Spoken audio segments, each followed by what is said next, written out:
gaps next to her as such, where the stalls meet each other. And it should mean she won't get too crowded early doors, and generally Low's the place to be here at Leicester. Yeah, and absolutely. She had 2 3/4 lengths in hand last time. It was on heavy ground as well. So she's one of a few in this race that it's proven on a heavy surface. That was over the 5.5 furlongs, obviously stepping back up to the 6 furlongs here today. But like you said, she tries, and that's half the battle, isn't it? If they want to do it, you're halfway there. It would just be the size for me, with obviously 10 stone on the back in these conditions, whether that'll just be enough to stop her or not. But you know, she's the winner in the race. She's proven on the ground. So there's plenty going for her. Yeah, fingers crossed. We did enter in a 7 furlong race where she would have had £3 less, but there's a few more unexposed handicap debutants in that one. And unfortunately, as we get to this time of year, you don't know if meetings are going to be on, and there's not that many turf options regardless anyway. Yeah, absolutely. You sort of have to just go where you think the best chances are, and you know, she's got plenty going for her. I just thought, for me, Wissam, I just think that you wouldn't see many horses from these connections. They'd persevere with this kind of handicap mark. So for me, that's interesting. The only thing was his only try on soft ground. He was well beaten at Windsor. Obviously a much better effort last time on the all-weather.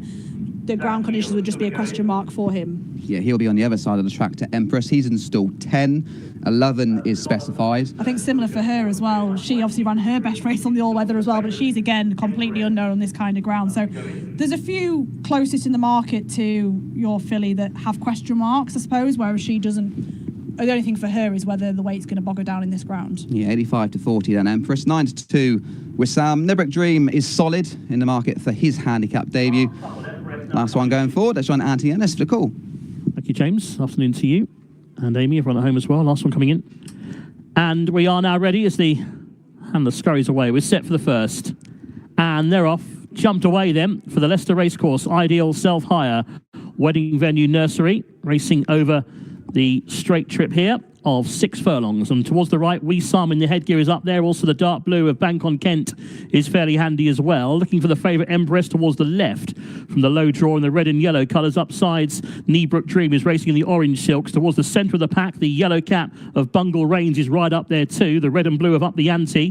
One from the far side, Nebrook Dream in orange colours. They head down to halfway. Son of a Star's off the pace, ridden along in the dark colours with the yellow sleeves. Also well off them is Specified in the yellow and white colours. Wissam is flat to the boards on the near side. Empress is coming there quite strongly now towards the far side under Rasheen Murphy to come and just touch the front. So Empress far side towards the stand side. Bank on Kent is battling away with Zad Keel. In the middle, still going okay, is Nebrook Dream, and then comes Up the Ante. Down to the final furlong they go. Empress narrowly to in second place Nebrook Dream. Up the Ante is next. Son of a Star keeping on. Empress now driven, and Nebrook Dream is right there going with her. Nebrook Dream just ahead now to Empress in second, who can't pick up. It's Nebrook Dream and Lewis Edmonds, who's now asserting in the final 100 yards. Empress trying hard, but it will be Nebrook Dream for Amy Murphy to win. Second place tight between Empress and the running on Zadkiel. Fourth home Up the Ante, and then came Bank on Kent. The outcome for our first race is first number 2, Nebrook Dream, and a photo finish for second place. First number 2 and a photo finish. Handicap debutant Nebrook Dream wins for Amy Murphy, Lewis Edmonds, and owner John Noel McGivney. Tight for second between Empress and Zakiel, and they were cleared a third. 8 to 1 our winner Amy Ryan, and nice bit of size about him. Masons, we know Masons going soft ground, and he always travelled quite nicely upsides Empress, and when push came to shove, he's picked up nicely. Yeah, he did. And the first time tongue tie, cheap piece combination has obviously brought out that bit extra needed as well. He's had 3 starts so far, over 7 furlongs. This was his first try over 6, and he said the eye was always drawn, wasn't it? It's the way that he travelled into the race, and you can see here he's sort of came there going easily, had plenty of them under pressure at this stage, and has seen it out well in the end. Yeah, and Empress travelled into the race quite nicely, but she's a good hand, probably hand and a half smaller than our winner, and then that's probably told. On tacky ground, it was raining on a day at Bath last time, but she's run with credit, under 10 stone, and there's a race at Newbury for her at the end of the season if that's on. In behind, Zakiel, much better from him. He's actually seen the race out quite nicely today, and Up the Ante was 4th in his handicap debut. Yeah, Zakiel had the first time cheap pieces on as well, and they've sort of just brought out that bit more of an extra finishing effort from him. And yeah, Empress just coming past us there. I think she's done really well under 10 stone in these ground conditions. She's run her race once again. She's very consistent, and you know, I'm sure you'll be winning again with her before long. But when you see the head on here, the comparison of size between them, it really does stand out. Got to mention the one right at the back Amy. We were Yeah. questioning whether soft ground would suit the William Haggas trained Wissam, and it painfully hasn't, because he's literally walked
wouldn't inspire you too much. But given a positive ride there by the jockey Brian Carver, and there was no fluke about it. Markets, drifters do win, and this was a huge market drifter. Yeah, it's kind of maybe off the back of Gary Moore's has been well backed. So's Fergal O'Brien's. Something's got to give, hasn't it? Yeah, and so the top and bottom is if you've got an owner who is into the racing rather than the punting, and it can be quite as simple as that, Ross. If you've got a yard and an owner who are purely and simply into the horse winning, doing its best, etc., and don't entertain the gambling side of it, whereas that's all it takes from a big syndicate like Midland Park, who've got, with Gary Moore. So, yeah, good performance, missed the second last, but all in all, there was no fluke about it. And it's probably suited in the fact that Lightning Gesture was far too keen, and that one went a real good gallop. And yeah, I mean, they've kind of, they have fallen a bit. I mean, I thought the ride on my Moonstar was slightly strange because I thought Jonathan Burke kind of rushed him up, sort of into a fairly hot pace, 3 or 4 from home. The third's the one to take out of it. I mean, Ring Rusty, my friend Sean, just plugged on and on and on and on, fairly quietly into third, but I think Tom Lacey's will start to hit form very shortly. Anyway, SPs at Huntington haven't come through on my screen, so we'll wait for those to come through while we go over to Brighton, where their first race of the day is on the agenda. Under curfew is a non-runner. Secret Handshake 15-8, Marching Mac 3s, 9-2 Little Miss Magic, 13-2 Recon Mission, 7's Revenue, Lockable 14s, Mary of Medina 22-1 here, and one non-runner, and quite a bit of money coming for the favourite here, Secret Handshake. Luke, who, to be fair to him, has been running ultra consistently and absolutely. He bloody loves Brighton. Yeah, he's over course and distance anyway is absolutely fantastic. I think his last 4 wins have been over course and distance, including a couple of starts ago when he was well on top of This My Dream, another horse that would turn up here regularly. But he had an away day to Sandown last time over, and I don't think things went perfectly. And I'm not sure it was the best of races for Sandown purposes as a 0-70, but it goes back to Brighton today. Ground will be absolutely fine. I think we'll take a bit of beating. I'm not too familiar with the rider Shay Farmer, but has ridden 4 winners in the riding career so far out of 29, which is no bad strike rate. Rides for John Gallagher. We know ground is absolutely no issue whatsoever. Marching Mac was beaten over at Yarmouth yesterday and finished quite tired, but they're backing him up. Little Miss Magic for the Patrick Shammings team was third over at Windsor last time around. Generally, it is kept to faster ground. I don't think it's going to be quite as bad at Brighton as it is sort of everywhere else today, but it's still going to be on towards the softer side. So I think the favourite could just have this race to lose. There is a bit of support coming late on. Secret Handshake might be able to make it. 5 course and distance wins in a row. Yeah, Shay Farmer was the jockey who rode Tolstoy to a couple of big rides at York for Brian Ellison earlier in the year. First ride at Brighton, though, fairly quirky track, but, if you're going to ride Brighton, you might as well be on a horse who can probably run blindfolded without you. The bend unfolds almost immediately here. Recon Mission has the inside running rail, but being joined now by Marching Mac on the outside. Secret Handshake a close third is followed by Lockarbor on the outer, and then in 5th place, only another half a length away, is Mary of Medina. Having been switched off, Little Miss Magic will try and come with a late running company with Revenue in the red, who's last of all. So they make their way down towards the halfway stage of the contest. Marching Mac is out in front and has Lockarbor at it. Secret Handshake yet to pick up Recon Mission next, and then staying on. Little Miss Magic coming there with the run down the stand side. Revenue's not found much, neither Mary of Medina. The leader is Marching Mac. Marching Mac is still in front and clear. Marching Mac from Little Miss Magic, who's made some progress into 2nd place, but Marching Mac has slipped the field in the hands of Fred Daly and up towards the line, and Marching Mac will be a tremendously impressive winner. Ease down, still wins by 8 lengths as Secret Handshake gets up to 2nd place, just ahead of Little Miss Magic and Recon Mission. Well, I mean, could you get a more aptly named jockey for a winner there? Fred Daly, riding Marching Mac, who ran yesterday at Yarmouth. This horse is every day we see Marching Mac, and there is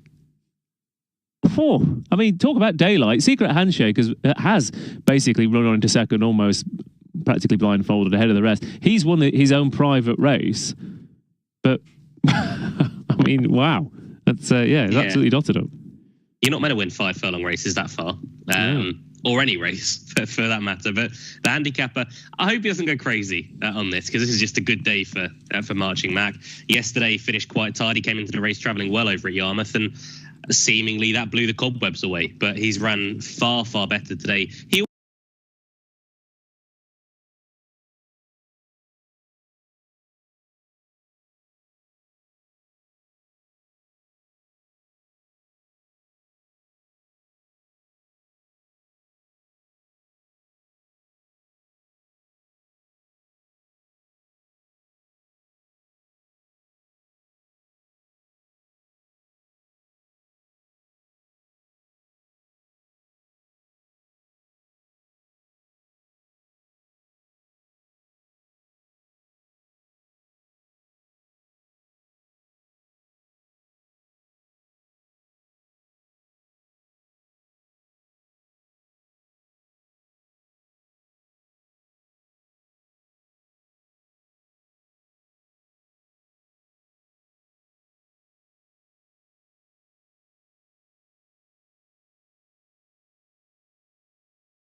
didn't really go on from that in either of his 2 starts at Cork in April or at the recent Listowel Festival, but that latest effort will have at least blown away the cobwebs. Big day for the yard with Stable Star, but he won to come on his chasing debut later on, and they'll be hoping for a good effort here from Anime Mert. Thanks to Gary. Let's look at the runners then for our first race at Galway. The Enabler is a very short-priced favourite, as Gary mentioned. 1 to 9, Jabba 4 to 1, Anime Mert 20 to 1. Very lopsided view to this market, of course. Swing time 40, 66. It's his life. Workplace, Just Merry, and Kitty Oru. 100 to 1 for 3 tribes. A reminder of the 2 that don't go: Blaze the Way and John the Spark. And really, Gary, I suppose it's certainly the Enablers to lose, but we're probably as interested in what sort of impression he makes as the actual outcome.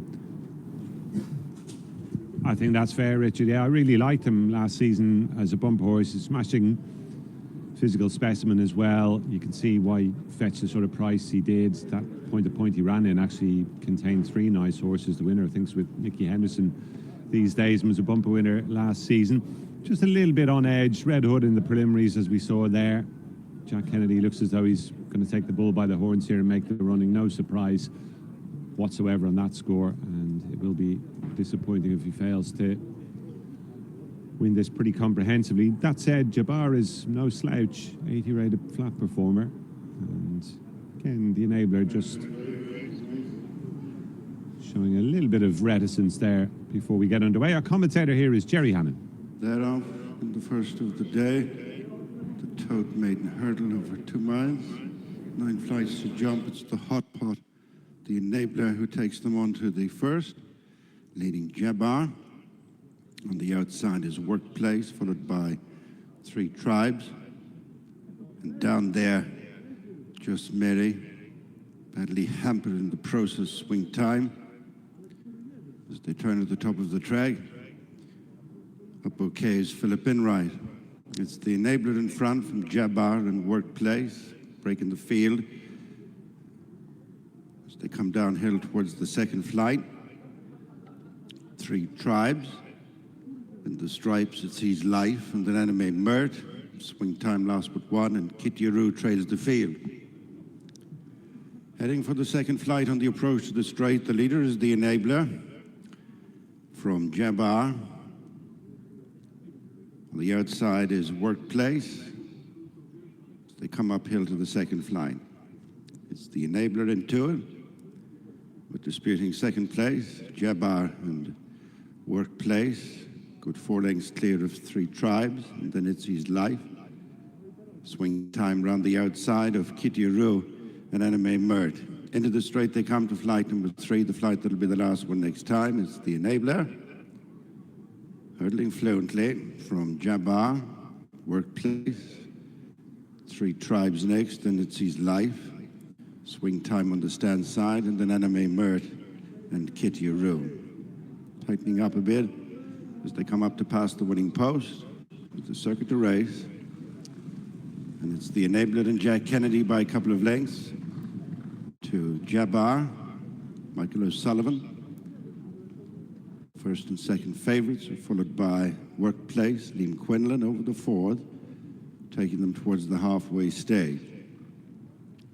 In the lead is the Enabler, turning to the second flight past the stands. It's followed by Jabbar and Workplace and 3 Tribes. It's His Life, Anime Mert, Swing Time, Kitty Roo. They've passed halfway, going to the next flight, which will be 5 from the finish. It's the Enabler. Over that carefully from Jabbar, who's now within a length and a half. In third place is Workplace. There's 3 Tribes is joined for fourth by It's His Life and then Anime Mert, the Enabler over the next, as they return to the point at which they started. And once more, they're getting well stretched. The Enabler and Jabbar gone cleared of Workplace in third. And then It's His Life. On the inside is 3 Tribes. And then Anime Mert, Swing Time, and Kitty Roo. Last of 3 up the far side, the Enabler. Jumped it better than Jabbar in second. Anime Mert blundered down the line. So turning towards the final 4.5 furlongs with 2 flights left to jump, the Tote Maiden Hurdle. It's the Enabler, tracked down into the dip by Jabbar. These two, with the finish to themselves, a long way clear of Workplaces, His Life. And then 3 Tribes, Swing Time, Anime Mert, and Detached is Kitty Roo. The Enabler, Jack Kennedy, tracked to the second last by Jabbar and Michael O'Sullivan. A long way clear of It's His Life. Danny Gilligan edging into third ahead of Workplace, Liam Quinlan. The second last flight coming up and booted into it, the Enabler gets one down the shoulder turning into the straight from Jabbar. Round the bend for the final flight. It is the Enabler from Jabbar. Just more than a length between them. The Enabler has allowed Jabbar through on the inside. As they come up the hill now inside the final 200 yards, the Enabler is having to work here from Jabbar. 150 yards to go, and it's Jabbar over on the far side. From on the stand side, the Enabler, and Jabbar will turn over the long odds-on favorite, the Enabler. The scaffold has collapsed in the first, well clear of Workplace.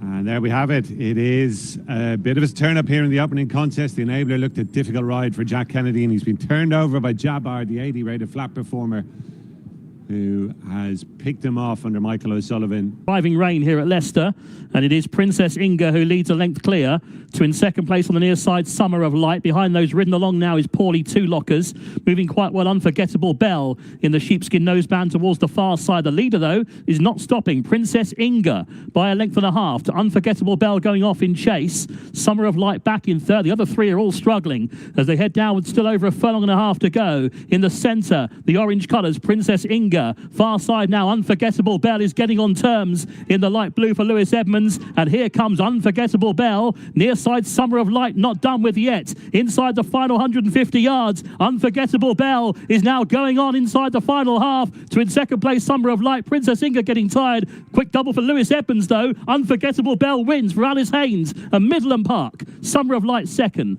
Third will be Princess Inga, and fourth, just pay attention, ahead of Paulie 2 Lockers. Pretty horrendous conditions here at Leicester for race 2, but it's a winning handicap debut again, ridden by Lewis Edmonds. Unforgettable Bell for Midland Park and Alice Haynes. And she's a tall, leggy daughter of Dark Angel. From what we could see, Amy, she was always travelling quite nicely, as Princess Inga actually got away on the front end, but it always looked like Lewis had her in her sights, and she's picked up quite nicely, our winner. Yeah, I think there'll definitely be more to come from her, because she was probably the weakest looking in the paddock, because then she's got a lot of filling out left to do, and she still looks quite unfurnished. So I think this is a definite bonus for her moving forward. And 3 starts so far over 7 furlongs, but this was a much better effort. She was 5th here at a huge prize last time, and beaten 6 lengths on that occasion, but she's seen it out really strongly here today. We touched upon Amway Pay Attention. He had form on good to soft, but this is a complete different ball game once again. Summer of Light was a proven ground handler in the field. She's run her race once again, and I think Princess Inga back in third had the run of the race really from the word go, and just took a bit of pegging back, but she's run her best race so far here this afternoon. Yeah, that is exceptionally testing conditions. Now, the rain, in some ways, it sounds stupid, but it might make it a little bit easier for some of the later races, perhaps less gluey. But what we've seen is what we said pre-race. Soft ground form, when it's had 10 mil of rain on the day, does not transfer to this gluey, heavy ground where it's exceptionally testing hard. Where you can see the Nick Bradley runner right at the back.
Strength, and I think we can just see her in a better light today. Mrs. Tabitha, she's got the profile, if you scratched last time, of an upwardly progressive mare. She's got quality still on her side, so we'll see how she goes after the wind up. But there's been money for Greenways, who's still a maiden after 7 rules races, moving up in trip now, and the couple of runs in handicap company at Stratford and Fontwell have lent to the idea that stepping up in distance can be a good move. And actually, look at the pedigree as well. It can be just that as well. So lining up prominently, you can see their Lucky Stripe, so too Greenways, the Grey, Sassified, and the JP McManus Silks, and McTavish. McTavish and Lucky Stripe, I would forecast, will be looking to be right up there. So Greenway 7-2, Sassified 4s, this is Tabitha 9-2, and No Worries, who brings that Jersey form, as Dave was saying, back to Cambridgeshire. Older and perhaps a little bit more exposed than many of these, but it's quite interesting form, and hopefully we can go up to Mark, and I think it's reasonable form, Mark, to be bringing back to the UK. It is. I mean, Neil Mulholland's done so well over the last few years on Jersey. Won actually the Jersey St Ledger. That was his victory. Flag raised, and they're off. For Division 2 of the JCB Mini Excavator Handicap Hurdle over very nearly 2.5 miles, Lucky Stripe will bound into the early lead as they approach the first of the 10 flights. They were all safely over Diva B at the moment is the back marker. Just pushed along last but one early, Vivid Pink, not really going the early gallop as they go now on towards flight number 2. Lucky Stripe being taken on by McTavish, and that one's outside. The grey who made a slight mistake was Greenways towards the outside of the leading duo. Then towards the inner, Sassified in the golden green hoop. Spitfire Bridge on the heels, that leading group of 4. Then No Guarantee is racing out wide, followed by Mrs. Tabitha. Then the predominantly yellow colours of No Worries. Towards the inside, Vivid Pink. After Vivid Pink is Garzoo, and the back marker is Diva B. Down the side of the course they go and on towards the flight on the side of the track, which is the 3rd in the contest, and they are all safely over. The leader is Lucky Stripe. Lucky Stripe, McTavish for company. Towards the outside, Greenways racing in 3rd. Between horses is Spitfire Bridge. Up against the inside rail, Sassified. A break then of a length and a half to Mrs. Tabitha, racing on the inside of No Guarantee. And then Vivid Pink and No Worries. And still at the rear of the field are Garzoo, who is last but one, and the filly Diva B, who has been last throughout to this point. Next 2 flights in quick succession, flights 4 and 5. McTavish may have just touched down in front on the outside of Lucky Stripe. There was little between them, but it's a very tightly packed field as they go now over flight number 5, the last inner circuit's time. And this time, McTavish had a clear lead on the inside towards the rear of the field. Vivid Pink wasn't quite as fluent as some, but the first to last split is no more than 5 lengths here, with, as they go out on their final circuit, McTavish and Richard Patrick out in front. To Lucky Stripe, James Martin in 2nd. Sassified, Micheal Nolan on the inside in 3rd. Then out wide is Ben French Davis on Greenways, followed by Spitfire Bridge and Mark Goldstein as they go into the turn. The black and white cross belts of Mrs. Tabitha and Toby Wynn next, with on the inside Vivid Pink. Around the outside, No Guarantee. No Guarantee followed by No Worries. And then Diva B, who has passed one, and that is Garzoo, who is now being ridden along at the back of the field by Robbie Dunn. So through their starting point and on now towards the 5th from home. And it is Lucky Stripe who has now reclaimed the lead. Goes on by a neck to McTavish in 2nd and Greenways in 3rd. And now a change to lead once again as McTavish was more fluent over flight number 6. And now he goes on by just over a length to Greenways, moving into 2nd. Pushed along Lucky Stripe to try and hold the position. Sassified through on the inside, but they're still very tightly grouped as the leader McTavish made a mistake at the 4th from home. So about to lead the back straight behind them. 3 more flights of hurdles to take in the final half mile of the contest, and still many chances. The leader is McTavish. Greenways on his outside in 2nd. Sassified has gone the shortest way throughout in 3rd. Mrs. Tabitha in the black and white continues to improve out wide and has now moved into 4th, and he's closing. They're then being followed by Spitfire Bridge, who made the turn down the side in 5th position. No Worries in the Vivid Yellow. Another one who's beginning now to check off rivals one by one and was particularly fluent at the 3rd from home. Going into the turn, and it's now Greenways who has taken the lead. Greenways has got on with Mrs. Tabitha around the outside into 2nd. McTavish on the inside rail, out wider, No Worries, alongside Vivid Pink, who is ridden but is beginning to stay on. Those leading 5 have gone clear of Sassified, who is 6th, and then in 7th is Spitfire Bridge, and then Diva B.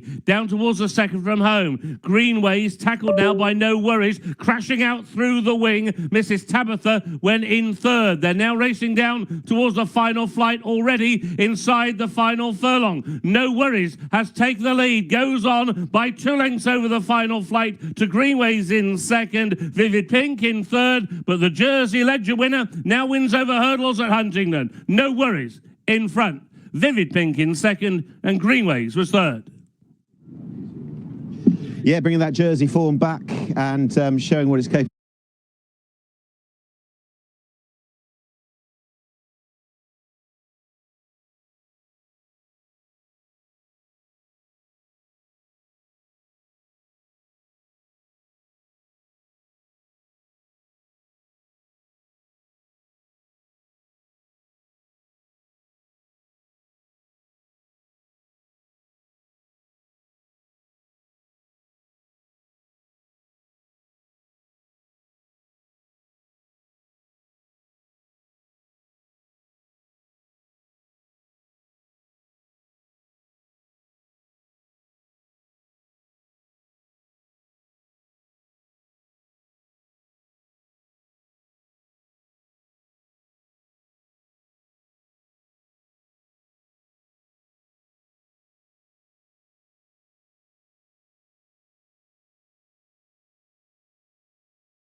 Forward now, so too is Comedy Star.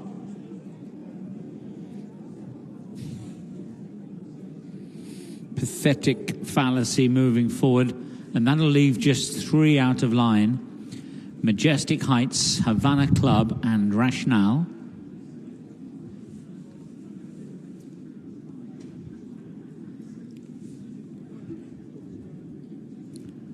Rationale is going to be the last.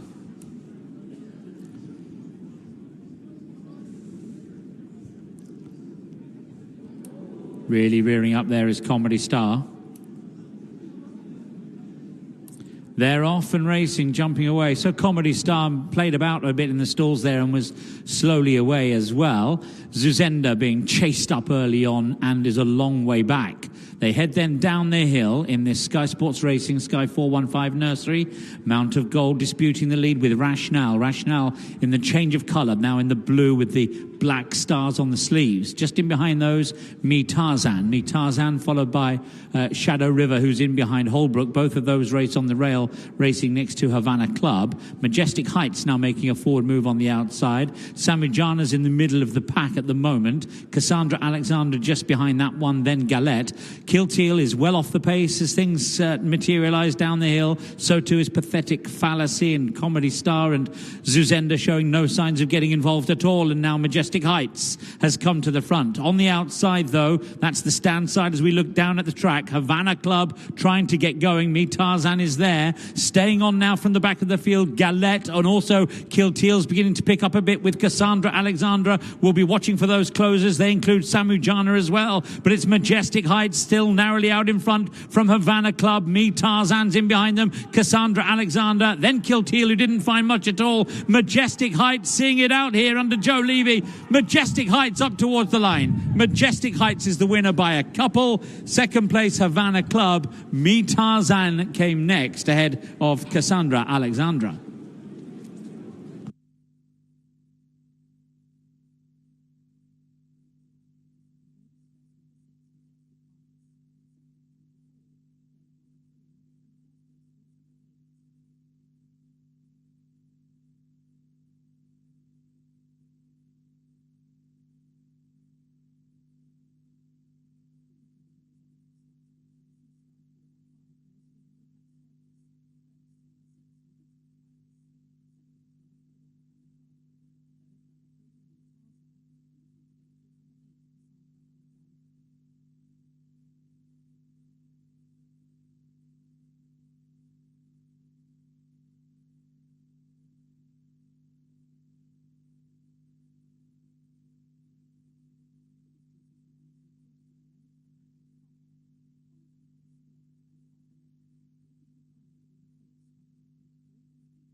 Trained in this neck of the woods by Brian McMahon, who's been amongst the winners of late, shortening up significantly in the market there. But the favourite is Ragman's Corner, who's the ment of Jack Carney. See Ragman's Corner over on the far side there, the white with the black chevron and the striped sleeves. Horse who ran very, very well on the flat here at the festival in an amateur riders maiden won by Shoda. 40-1 poke that day, but wasn't beaten too far at all. And understandably, he was made a hot favourite to win a handicap hurdle at Ballinrobe after that off a mark of just 91. I think he came in as a reserve that day, but in the end just found one too good in the shape of the Vegas Raider. On a bit of a retrieval mission here today after a disappointing run at Downpatrick afterwards, but the recent rain that we've had I think will be no negative as far as Ragman's Corner is concerned. And he looks as though, at the very least, he's got a race of this nature in him. Any sign of him, the second favourite, even less exposed, just had the one run in a handicap so far. Glimmer of promise in qualifying runs in maidens, and Ray Hackett, his trainer, does like to have a winner here at Galway. So they're making a shape towards the tape. Tullyhogue Fort, the well-travelled 8-year-old, is going to be handy by the look of things. And once again, Jerry, going to call them home for us in race number 2.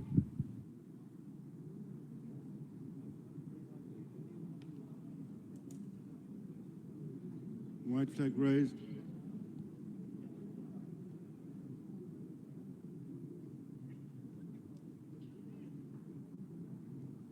Being recalled.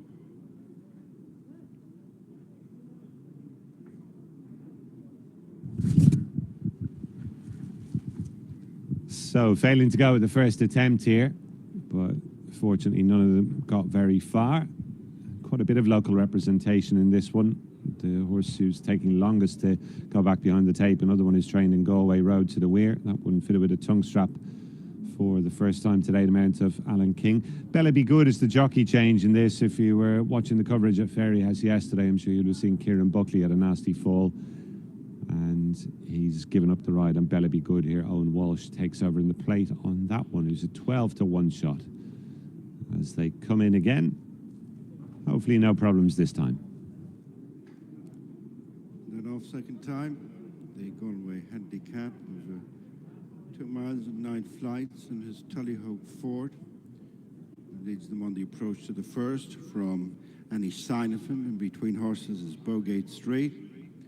All cleared at the first as they turn at the top.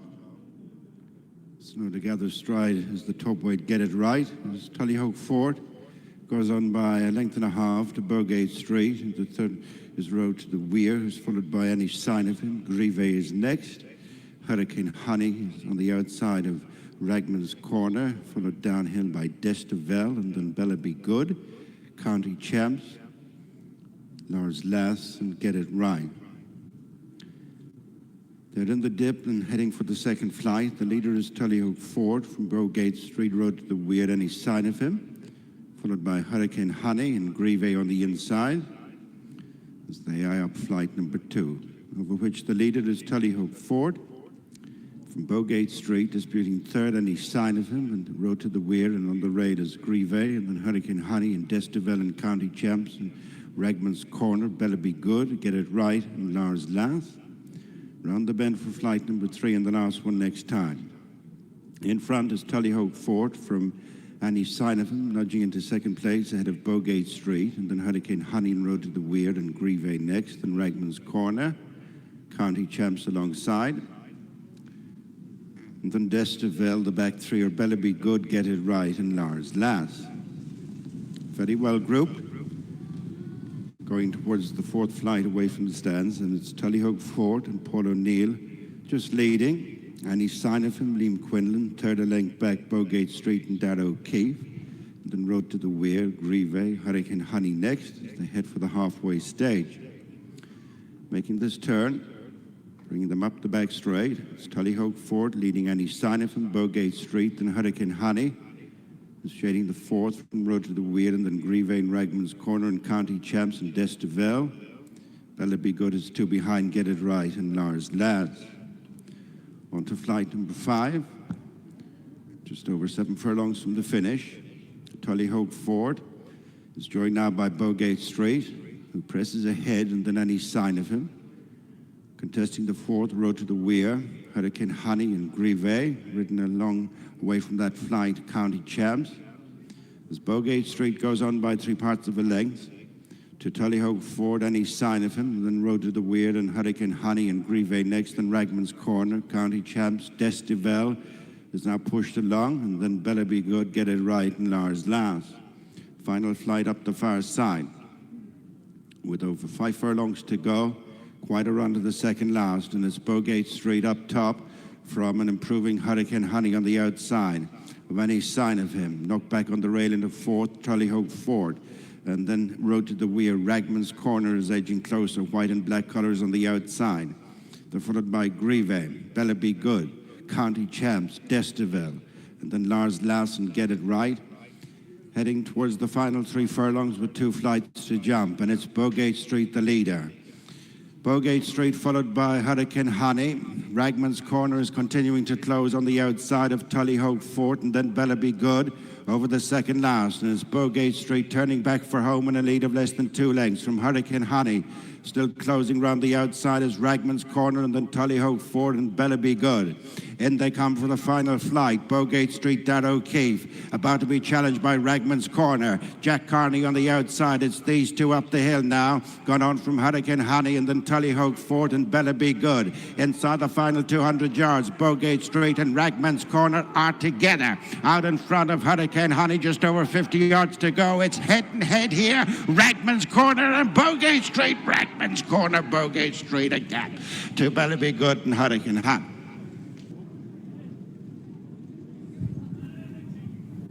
Judge might want a photograph, but it does look as though Ragman's Corner has got there. It was a good scrap between the Calanisi gelding and Ragman's Corner, who'd been, I beg your pardon, Bowgate Street had been on the sharp end throughout. But Ragman's Corner, who ran so well on the flat here at the festival before that near miss at Ballinrobe, may well have got a first career success. And indeed he has. That is now confirmed. Ragman's Corner returns at 11-4. Bowgate Street rattling the woodwork once again after that second place effort at Roscommon last time. Certainly a race of this nature to be won with him, but there was some substantial vocal support for our winner here, who carries the colours of the Wet Room Syndicate. It's trained by Jerry Keane, and Jack Carney has managed to get him home just about in front, but full marks to Bowgate Street, who didn't go down without a fight, really. Made Ragman's Corner work for it. Hurricane Honey is shaped well on first start for Adrian Murray. Fitted with a tongue strap for the first time. And honourable mentions as well for the likes of Tullyhope Fort and Bella Be Good, who stayed on in the closing stages too. I think finished 4th. Might have even snatched 3rd in the end. Did indeed snatch 3rd, Bella Be Good. But there is our winner. And Jerry Keane, of course, who had a tremendous summer thanks to the exploits of Crystal Black. Celebrating success here at a much lower level, but a very popular winner nonetheless.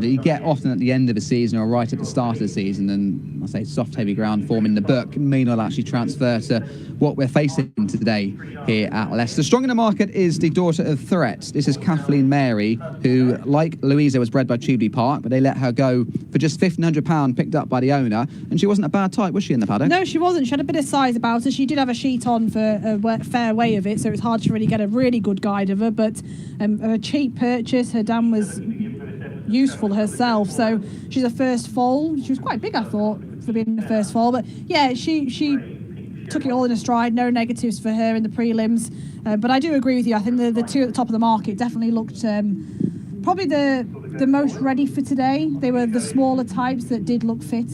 Yes, at the newcomers. Lantern Yard physically, a nice daughter of Ribchester. Now she is 9-2 second favourite. Didn't show a great deal on her debut, beaten 21 lengths. David Menissier, what a fantastic year he's had with his 3-year-olds. Looking for the first juvenile winner. But that experience, she would have learnt plenty, and the dam certainly stayed well. Yeah, absolutely. And she ran on good to firm grounds. Completely different conditions for her today. She finished 9th, beaten 21 lengths. She was slowly away and never really going. So they'll be hoping that she shows a bit more here today. And has that bit of experience. Latona Won at Auteuil in May as a 3-year-old, so no surprise that she's got plenty of size and substance about her. It's taken a little while to get the Grey Daughter of Earthlight in the stalls, but she's in. Cheetah, Lewis Edmund is bidding for a treble, make it 3 from 3 in the card. Quite a sizable daughter postponed, a homebred out of Faithful Promise. She's in stall 1. Stall 3 is the one that's empty. That is Louisa, who's actually gone forward. Stall 4 will be Miss Lalita, who's got experience. So let's hope they aren't going to be too much longer, and let's join Anthony Ennis for the call. Just Latona into gate 7 now.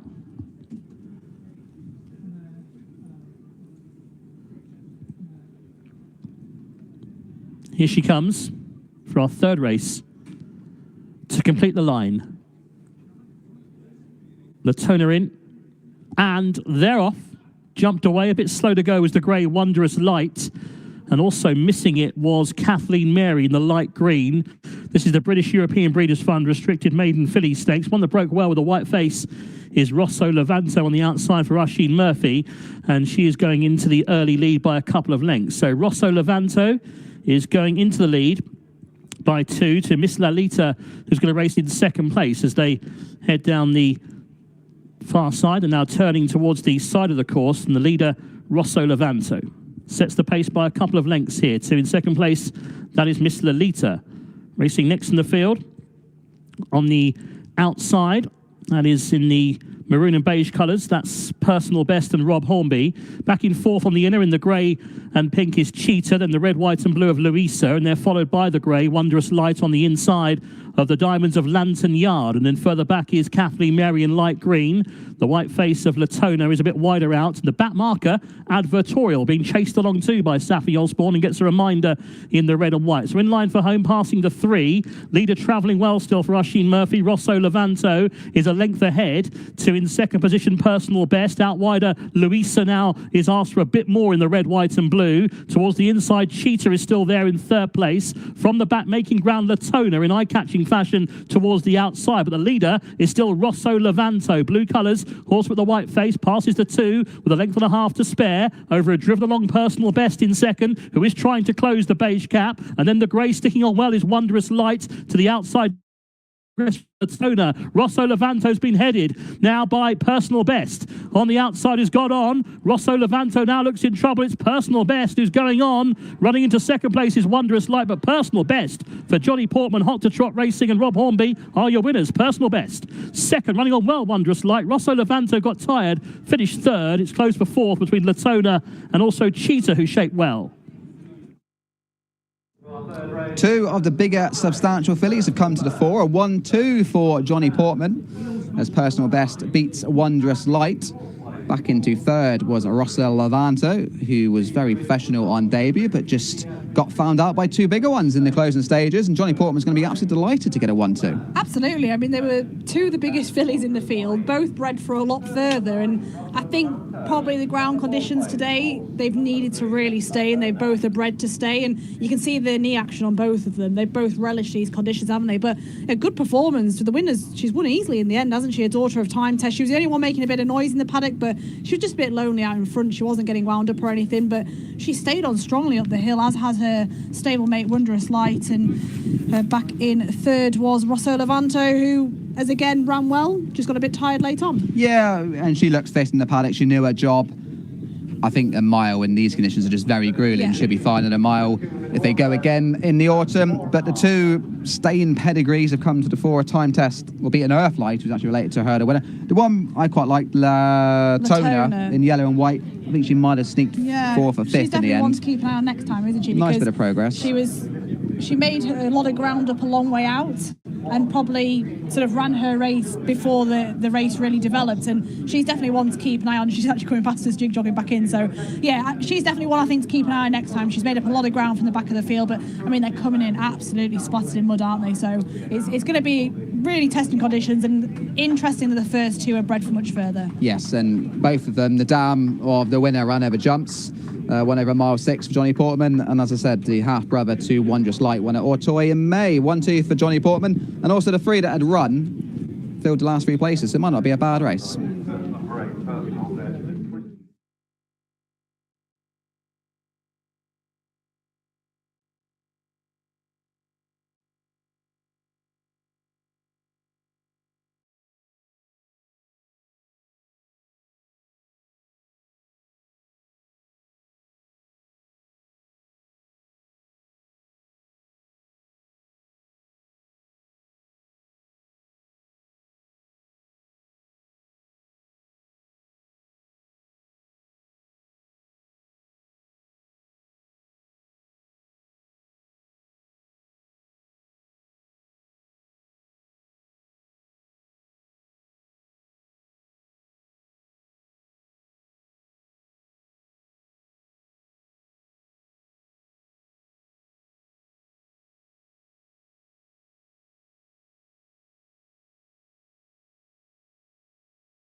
They're at the post, all at the start.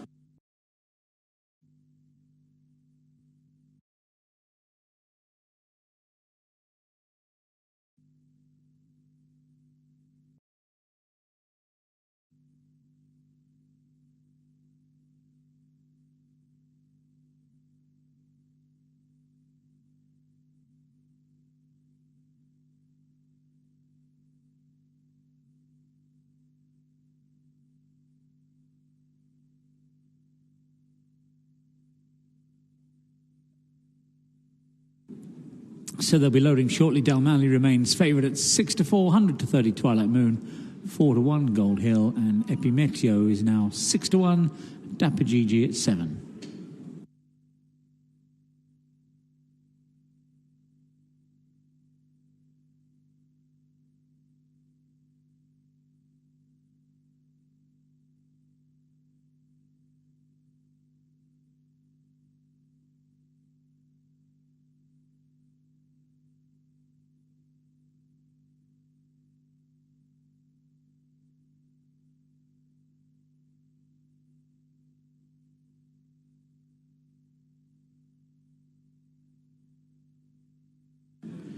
Runners heading behind the stalls now. The Kamikaze King is the first one to go in. Stall 11.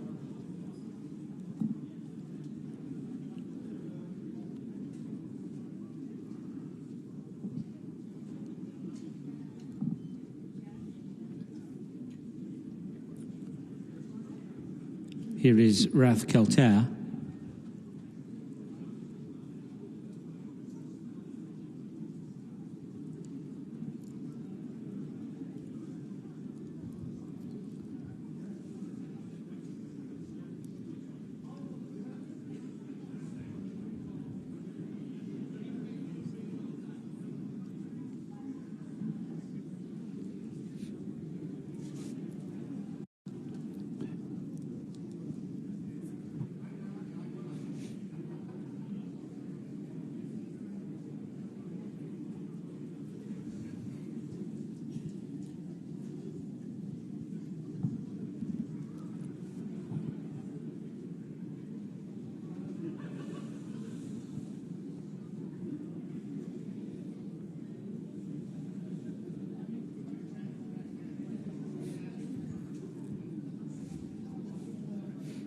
Rath Kelter is just about in. Next, West Lane, together with the favourite Dalmally.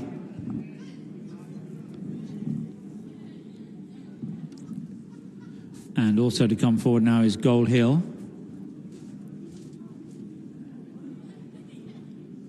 Next is Skip Happens.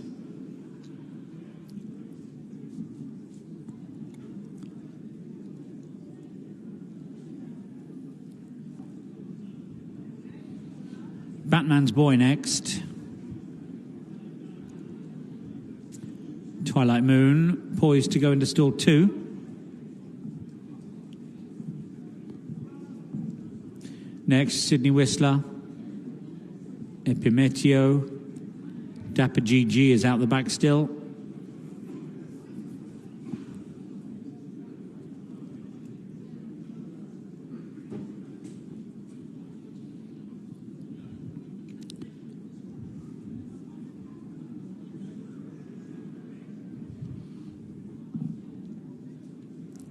So this is Dapper GG.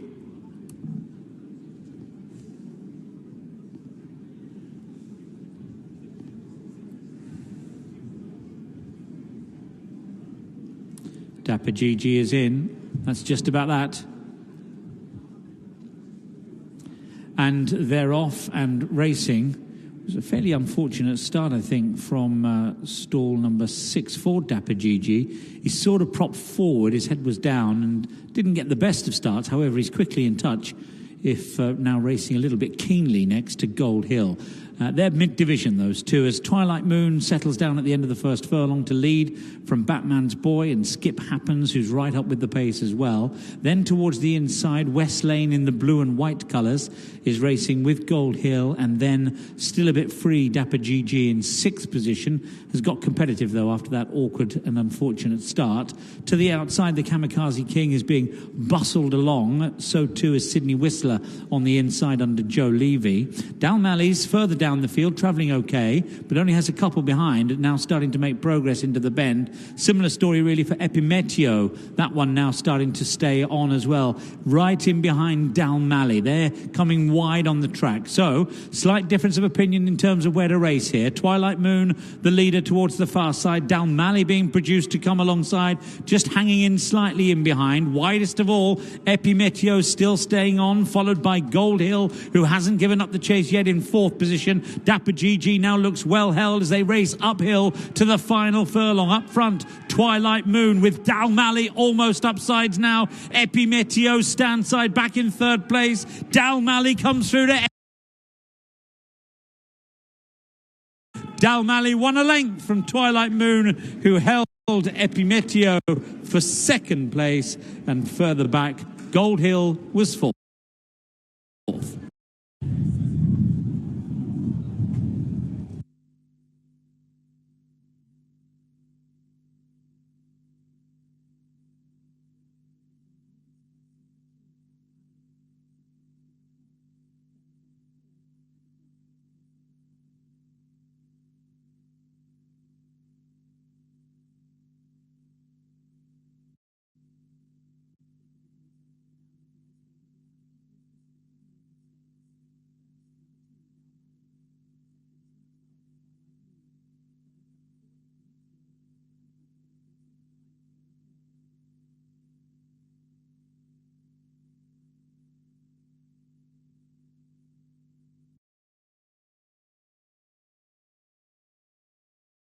Actually, the Ross Berry ridden Monson, who's the shorter of those in the market here. Ross claiming 7 off Monson, who had a very good run at Punchestown on his debut in June of last year, then had a bit of time off, a couple more runs last winter, now makes his return in a handicap of a mark of 106. De Palma, representing the same connections again, has definitely shown ability in some of those maiden runs. Was a beaten favourite at Kilbeggan last time in a weakish race, but relatively easy to back today at 10-1. Fighting Fit there, who won the best turned out. The horse Richard was speaking about there, taking a trip down memory lane. He did miss an engagement at the Listowel Festival over fences due to ground conditions.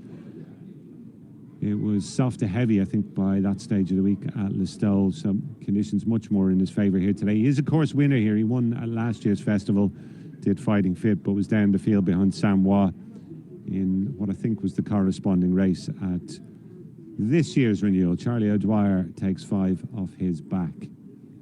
6-4 on now, Wee Charlie, so a lot of confidence, it would appear, behind Ger O'Leary's runner. Let's see if he can justify that. Fighting Fit just requiring a little bit of encouragement to lead them towards the tape. Looks as though he's going to bounce off good and handy here. Over to Jerry. That off. It's the top weight Fighting Fit who sets off to make it from Wee Charlie. Jinx's Link in 3rd, followed by the stable companions, De Palma and Monsant. And dropped out is Dream Shaper. Flight 1, over which the leader is Fighting Fit. Charlie O'Dwyer from Wee Charlie. Jack Kennedy, 3rd is Jinx's Link. Sean O'Keefe, and 4th is De Palma. Brian Hayes and Monsant. Ross Berry, and the back marker is Dream Shaper, Keen Quirk. On they go towards the final 2 miles, and flight number 3. Order unchanged. It's Fighting Fit, tracked by Wee Charlie. Jinx's Link next, and then De Palma, Monsant, and Dream Shaper. Over the 3rd flight they go. It's Fighting Fit, the leader, from Wee Charlie. Comfortable winner here last time. And 3rd is Jinx's Link, and then De Palma, Monsant, and Dream Shaper. In single file, turning to head down the hill. Good run to the 4th flight, taking on the turn into the straight. It's Fighting Fit, the leader. from Wee Charlie, Jinx's Link, De Palma, Monsant, and lastly, Dream Shaper. Continuing on to flight number 4. Still no changes in the order. It's Fighting Fizz, followed by Wee Charlie, Jinx's Link, De Palma, Monsant, and Dream Shaper. Jumping the flight on the turn in, about 1.5 miles from the finish. This 2.25 mile, Ryan's Cleaning Handicap Hurdle. Fighting fifth by a couple of lengths to Wee Charlie. In third is Jinx's Link, and fourth is De Palma with the final couple. Jumping the flight, that'll be the last one next time, Monsant and Dream Shaper. Coming up the hill to the winning post. With well over a circuit of race. It's Fighting Fifth. Tracked all the while by Wee Charlie. Third is Jinx's Link, and De Palma, Monsant, and finally Dream Shaper. Racing to the flight, bringing them to the completion of a circuit. It's Fighting Fifth. Over that from Wee Charlie. Jinx's Link remains in third, and then De Palma, Monsant, and Dream Shaper. As they go by the halfway stage, another 5 flights left to jump. And it's Fighting Fifth. As of yet to be headed, leads a couple of lengths. Wee Charlie in third, and a little bit closer, Jinx's Link. Over 4 lengths clear of De Palma, and then Monsant and Dream Shaper. A little more spaced out now. 7 furlongs to go. 4 flights to jump. Fighting Fifth from Wee Charlie, who jumped closer. Now within 1.5 lengths than Jinx's Link. De Palma is 2 behind Monsant and Dream Shaper. Right across from the stands with 6 furlongs to go and 3 flights to jump. The Ryan's Cleaning Handicap. Fighting Fifth continues up top from Wee Charlie. A couple of lengths between the pair, and then Jinx's Link, De Palma, Monsant, and Dream Shaper. Still not a single change in the order of running. With less than 5 furlongs to go and 2 flights to jump. Fighting Fifth at the bend.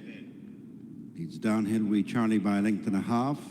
As the other 4 in behind start to take closer order, Jinx's Link, De Palma, Dream Shaper, relegates Monsant to be last of the 6. But they've really compacted coming towards the second last. Fighting Fifth from Wee Charlie, Jinx's Link, Dream Shaper, and Monsant is the first to be asked for effort as they turn towards the second last. Fighting Fifth, Charlie horse with the big white face, then Jinx's Link, De Palma, Dream Shaper, and mistake by Monsant. Racing round the home turn with 1 flight left to jump, and it is Fight Pressure. Looks to be a sitting duck to Wee Charlie.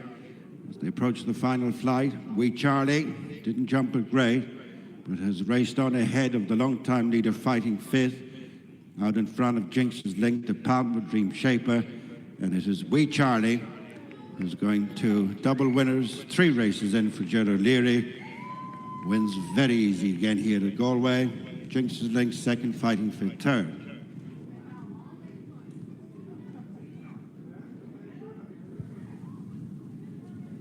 Yes, terrific day for Gerard O'Leary. He's brought 2 horses here to Galway and going home with 2 winners. Wee Charlie's hacked up, followed up his win over a slightly shorter journey here last time. Returns 11-8 on, very strong in the market, confidently ridden by Jack Kennedy. Picked off the front running Fighting Fit coming down to the final flight. Didn't jump that one particularly well, but really the riding was on the wall as long as he got to the other side okay. There was nothing else coming from behind at that stage.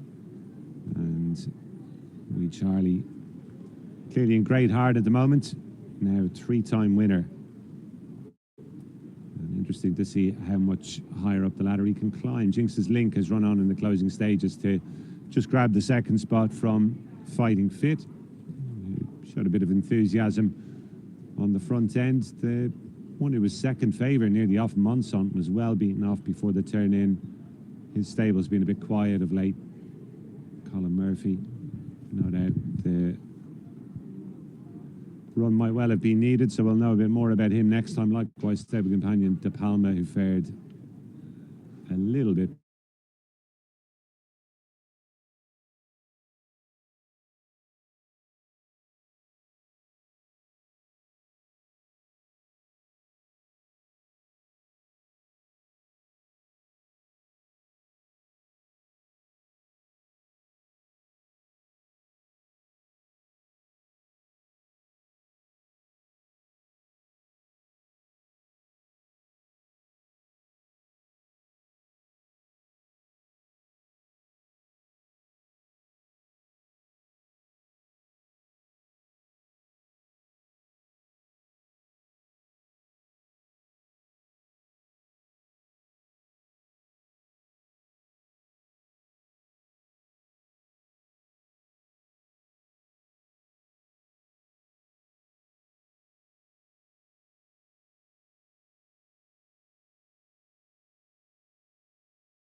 His beloved Leicester.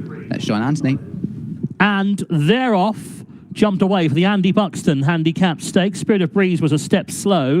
Also Dancing Sapphire, not that well into stride. Towards the right is Bomb Squad in black and red is up there. The pink of Willingly the Mare is handy too. Shark 2-1, white brown sleeves just off the pace. One that is up there is Belsito. Got away well today, Belsito. Beige and dark blue is right there in the centre alongside Impressor in the white and black colours. And then the red cap towards the far side, Papa Bella is fairly handy. Off the pace then is Showhound, who's in the black and orange ridden along, then the green of La La Lucrative. Further back to find Dancing Sapphire, the purple and light blue. Looking for the favourite, extreme left in the purple. And being ridden along too is Sounds of Spring as they head down then with 2 furlongs left to travel. It's Papa Bella and Rob Hornby, the red cap, who has the lead by a length. Belsito is now under pressure in second. La La Lucrative starts to pick up a bit in the green colours as they head down now for the final furlong, but it's Papa Bella who still leads to La La Lucrative. The white face, Showhound. Far side, Spirit of Breeze. Near side, Impressor is sticking on. Now getting a bit tired in front, the leader, Papa Bella. And here comes on the far side, Showhound. Near side, La La Lucrative. These three go on. Far side, Showhound. Near side, La La Lucrative. Not much in it. La La Lucrative. La La Lucrative just from Showhound. Third, Papa Bella. And fourth home was Spirit of Breeze. Stall 5 beats Stall 4 beats Stall 3. So low numbers came to the fore, and it's La La Lucrative. A 20th winner of the campaign for Gemma Tutty. It's going fantastically well. Joe Mason in the plate. Second, Showhound, Jack Garrity and Richard Fahey. And third was the recent course winner, Papa Bella. Once again, not too many got involved. Low numbers. Certainly to the fore, as we see them break from the stalls. Joe Mason's pulled up pretty sharpish. They are finishing quite tired. From an early stage, those drawn high struggle to get involved.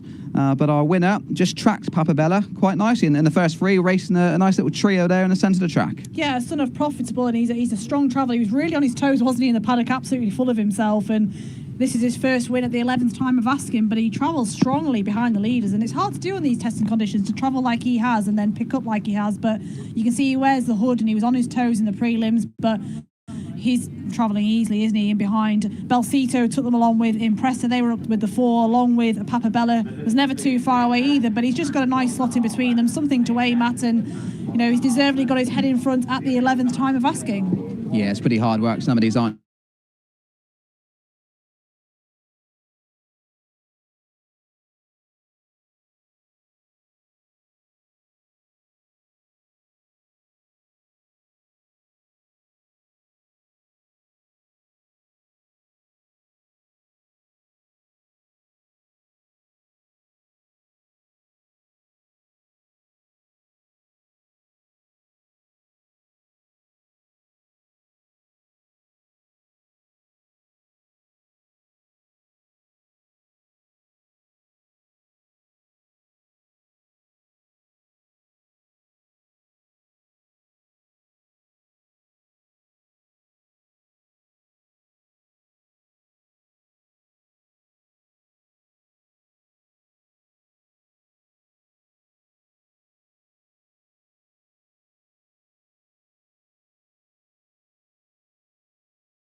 encounter the first of the 4 fences taken in the home straight.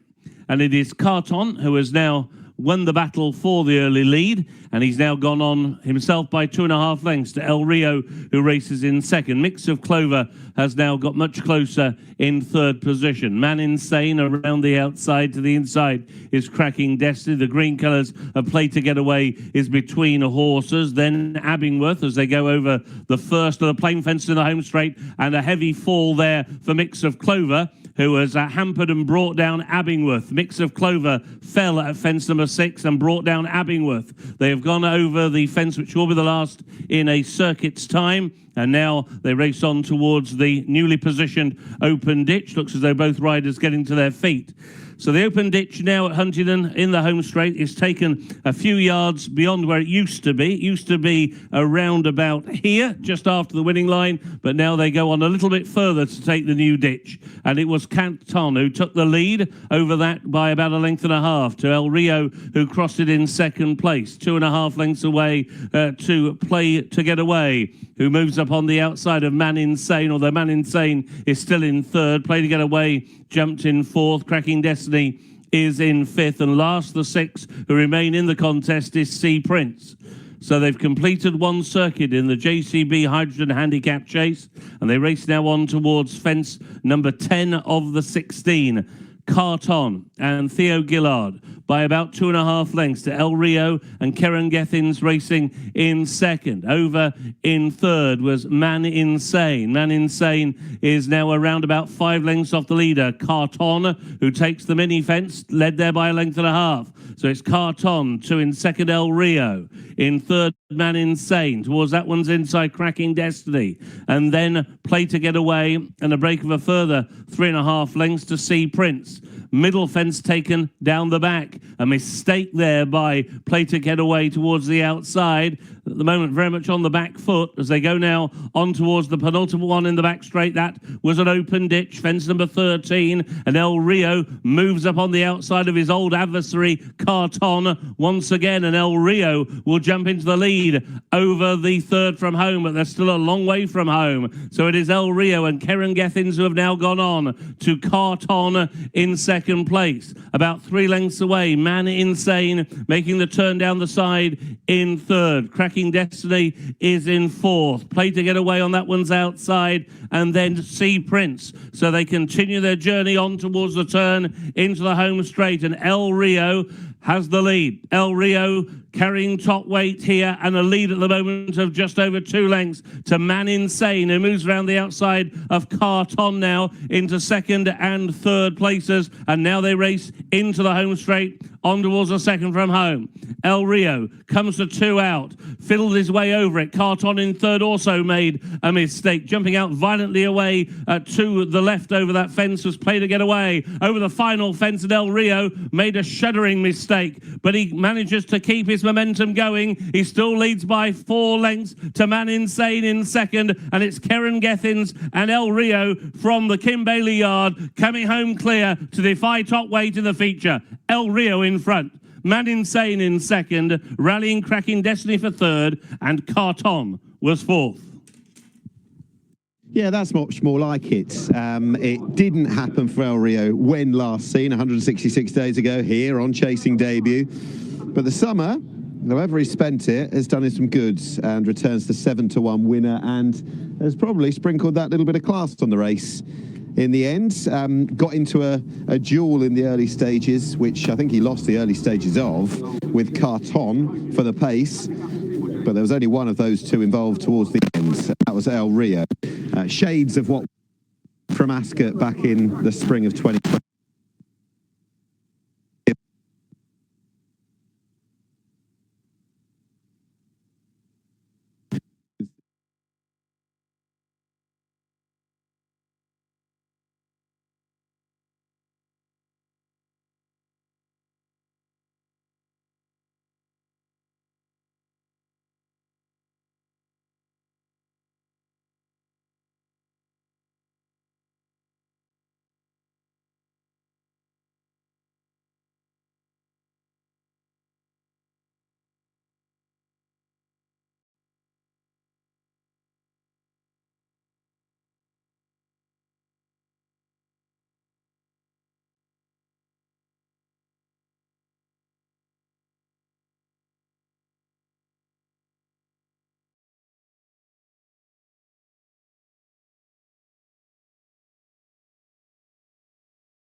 Nostromo is the first one into the stalls. He's gone into stall 6, so we're loading for our 4th race. Next in will be Cloudy Rose, stall 7.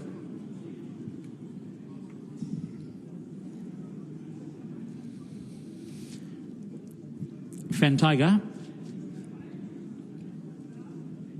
He'll be next in, Fen Tiger, by the looks of things. Just gone 100 to 30, that one now, and into stall 4.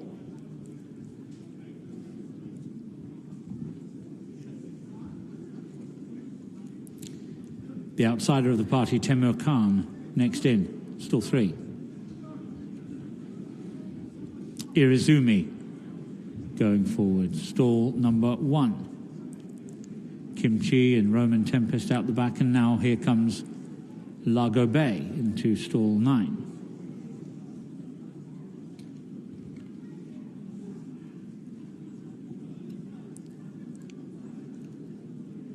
Roman Tempest into box 5.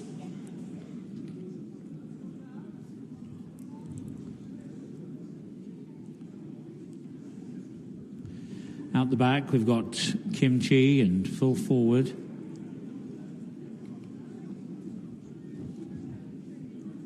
Also Total Lockdown to load.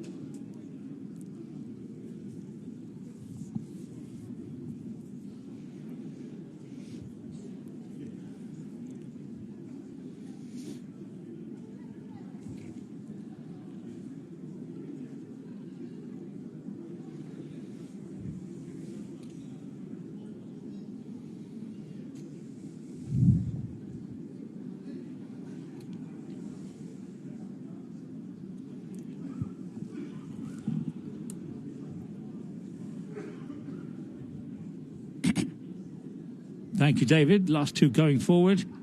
Full Forward is in, and now Total Lockdown into stall 10. Up on the outside will be the last one in for the Sky Sports Racing Virgin 519 handicap. We're good to go. They're off and racing. A little bit slowly out of the gates was Irizumi, the early back marker, Temur Khan, and to a certain extent as well, Fen Tiger needed a little bit of coaxing along, but both responding well now to occupy the first 2 positions.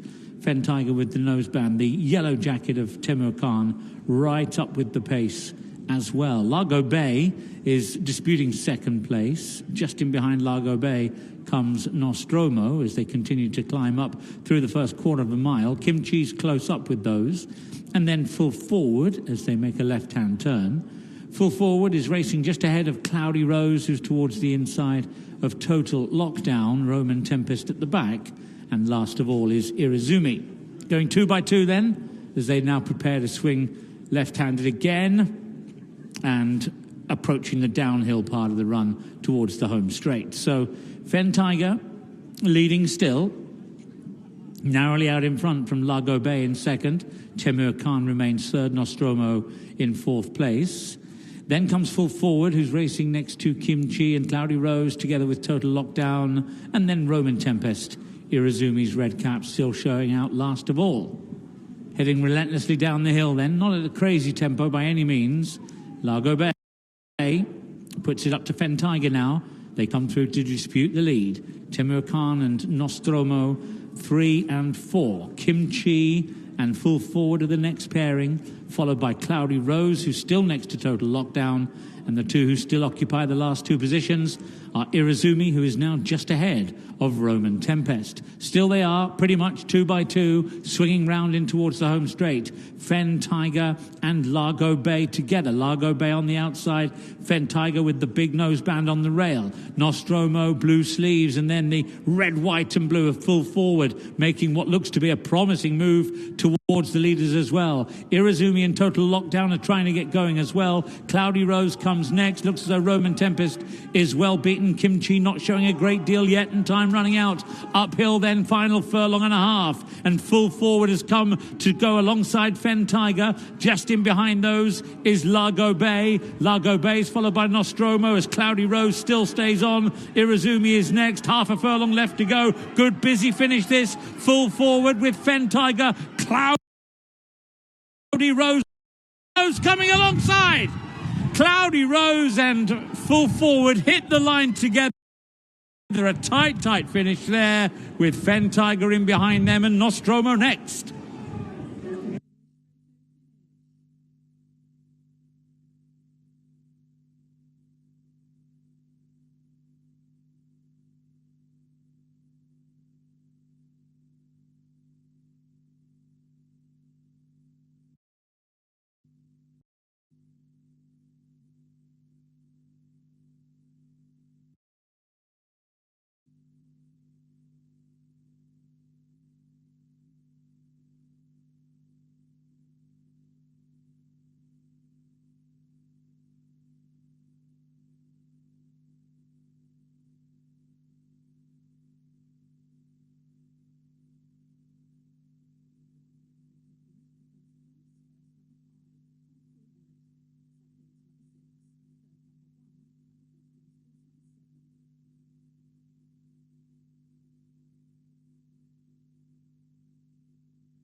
this season. He struggled last year, but often they can when they've had a successful 2-year-old career, and gelded before making his first start this year at Doncaster back in June, but he's been placed plenty of times, including here over 6 furlongs, 2 starts ago on soft ground, and then was 5th in the Bronze Cup at Ayr 18 days ago. So he just has that bit of back class. He's becoming very well handicapped now, and he's been running lately as though that win again could well be nearing. He was a good 5th in the Bronze Cup when last seen. But the market, Mackinac has been very strong on track. Tom Kylie Marshall used for £7 claimer, won on him at a Redcar. That was good to firm ground, and I'm just slightly concerned whether at 9 years old he enjoys these heavy conditions as what he perhaps did when he was younger.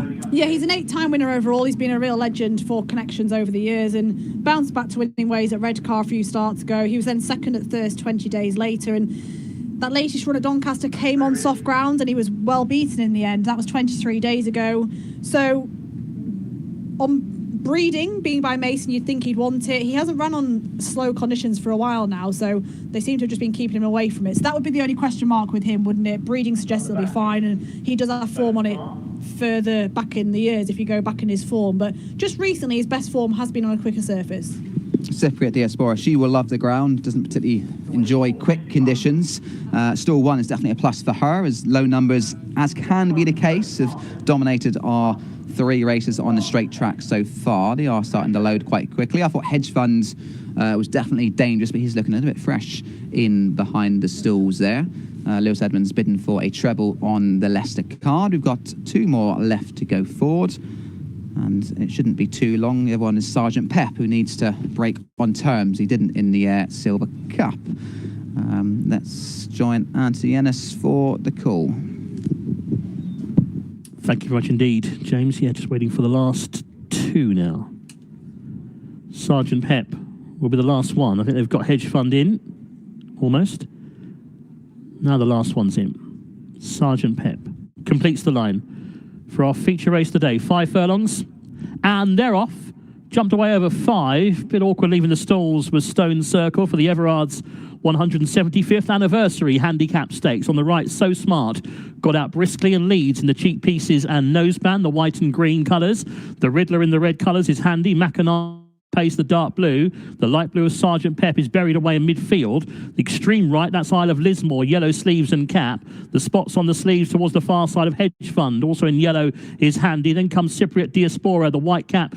She's been ridden along in behind them. The back marker is Stone Circle in the cerise colours as they head down well past halfway inside the 2. Still there is So Smart in the middle. The Riddler every chance in second. Towards the far side, Hedge Fund is boxing on. Mackinac now being produced by Tom Kindly Marshall towards the near side, the dark blue and white as they head down for the final furlong. Mackinac now starts to pick up towards the stand side. Far side is Sergeant Pep. These 2, but it's Mackinac just ahead to Sergeant Pep in second. Entering the final half, Sergeant Pep and Mackinac. Sergeant Pep is getting on top to win. Sergeant in charge. Sergeant Pep to Mackinac, 3rd So Smart, and 4th Hedge Fund. The break, absolutely crucial. On terms today, Sergeant Pip, and that's a 5th career success for this son of Kodiak. Rich Kingscott, the man on board for trainer Clive Cox, and a double for the blue and orange colours of Midland Park Racing. They had winner of race 2, Unforgettable Bale, trained by Alice Haynes, and all in all, pretty strongly run sprint. Mackinac, he was absolutely travelling strongly on the bridle for Tom Kylie Marshall, but break was crucial with this horse today. He didn't miss it. Yeah, now a 5-time winner overall, and he won at Haydock a few runs ago, £4 higher today than that previous winning mark, and he's done it gamely in the end. I thought this was a drop in grade from that latest run at Ayr when we last saw him down the field in the Silver Cup, but much better, calmer waters today. And you can see here, he came from a bit further back, didn't he? He was under pressure far enough out, but he picked up strongly once he hit that rising ground.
in the that overhead structure they've put in, but we'll see. The clouds have got pretty dark, so hopefully it's not going to ruin the day of plenty. And there's been a big turnout here at Huntingdon for their first day back this autumn, which is good to see.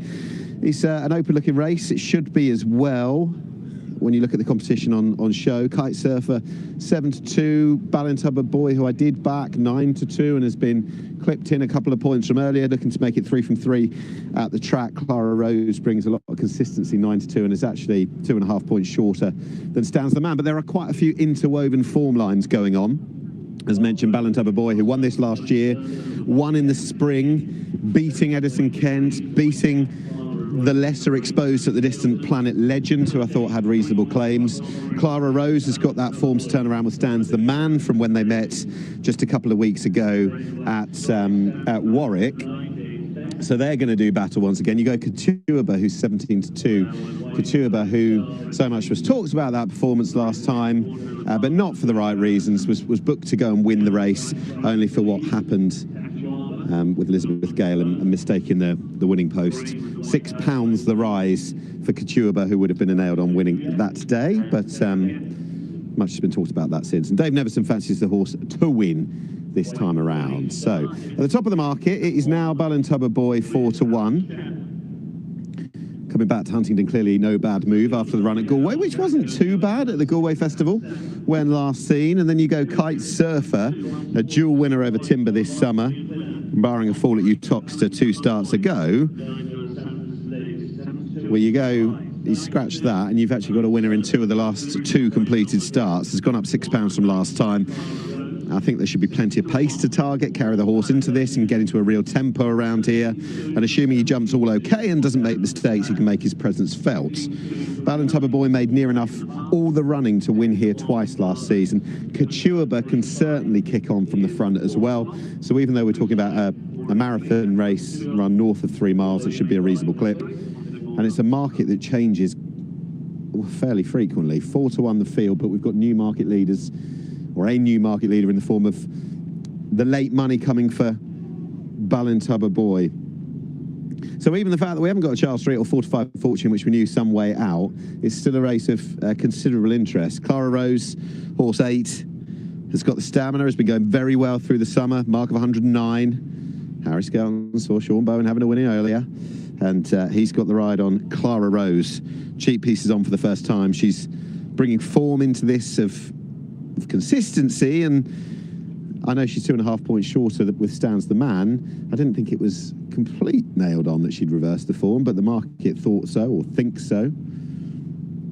Stands the man, who was having that first success for a year and a half that day, is £1 worse off with Clara Rose. Saw the trip out very well indeed on that occasion. So I have played, and it is on Ballintubber Boy, who is now 16-5. It's actually better off at the weights, even though defeating Edison Kent from when they met in the spring. So competitive race. It's race 5. Here's Mark.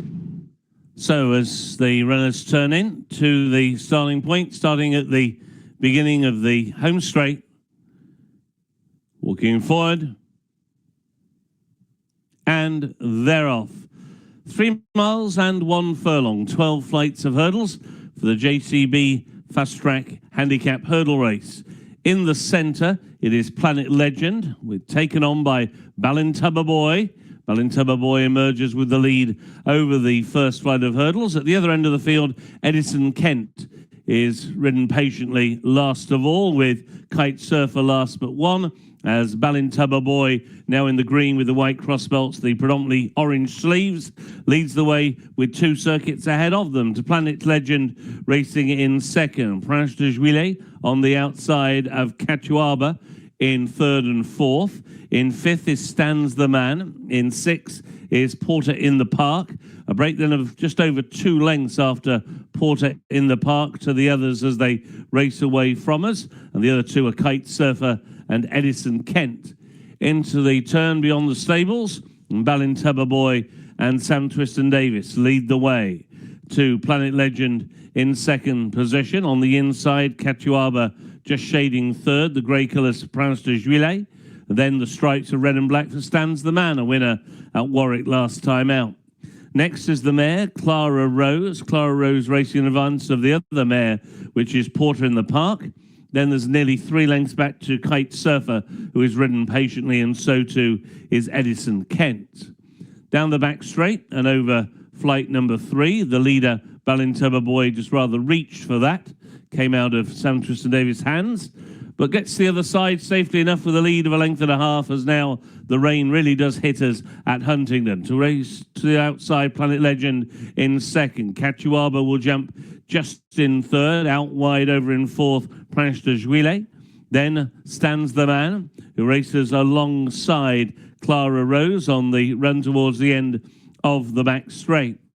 So Ballintubber Boy, already twice successful over this course and distance. He's so far 2 out of 2 here at Huntingdon, is about to make the turn out of the back straight to Planet Legend, who races in second position. On the inside, Catuaba is in third. On that one's outside, Prince de Juillet, making the run down the side of the track and on now towards flight number 5, with Stands the Man in 5th position. Over in 6th came Clara Rose, and in 7th, Porter in the Park, and always the last 2, Kite Surfer and Edison Kent. So they're about to go through their starting point. They've not yet reached halfway, however, in the JCB Fast Track Handicap Hurdle, and it continues to be Ballintubber Boy who leads. Towards the near side, Planet Legend is in second, Catuaba in third, and in fourth, Prince de Juillet. In 5th position stands the Man, and they're now rising at flight number 6, and now they're just about at the halfway point. Clara Rose is next in the field, then just niggled along for a stride or two is Porter in the Park by Joe Anderson as they go over flight number 7. In 2nd position, Planet Legend just landed a little hind legs first. So still a circuit to go in this Stayers Hurdle, and it remains Ballintubber Boy who leads the way. To Planet Legend racing in second. Catuaba in a share of third with Prince de Juillet. Then 2 lengths away to Stands the Man in 5th position. Just over 2 lengths then back to Clara Rose, who is racing in 6th. Now more vigorously ridden in 7th is Porter in the Park.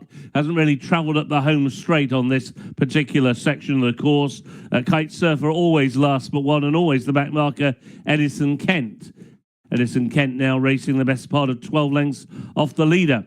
Another one to come off the bit now in 5th position is Stands the Man, as they now race on down the back straight, going on now towards the final mile and on towards what will be the 5th from home. Ballintubber Boy comes towards 5 out. His lead is half a length over Planet Legend in second. Just over a length back to Catuaba on the inside, jumped it in third. And then Prince de Juillet over in fourth. Another one now to come off the bit as they make the run down the back straight and on towards flight number 9. Ballintubber Boy still travelling well as any last year's winner on the inside. He didn't get very high at that flight of hurdles. Neither two in last did Edison Kent, who's yet to pass a rival. 4 of them are now beginning to line up. Ballintubber Boy on the inside, Catuaba, wider, Planet Legend, and around the outside, Prince de Juillet. Then on the inside, Porter in the Park, who definitely hit a flat spot at halfway, but he's and he's making good ground through on the inside, and now he's challenging for third. They're making the run down towards the third from home, and it's Ballintubber Boy by half a length as they get over that flight to Catuaba over in second, 4 lengths away. Porter Park who took it in third. Prince de Juillet is in fourth. Another 5 lengths back to Stands the Man, who will make the turn in 5th position. The others now at long intervals, headed by Kite Surfer, who's never landed a blow.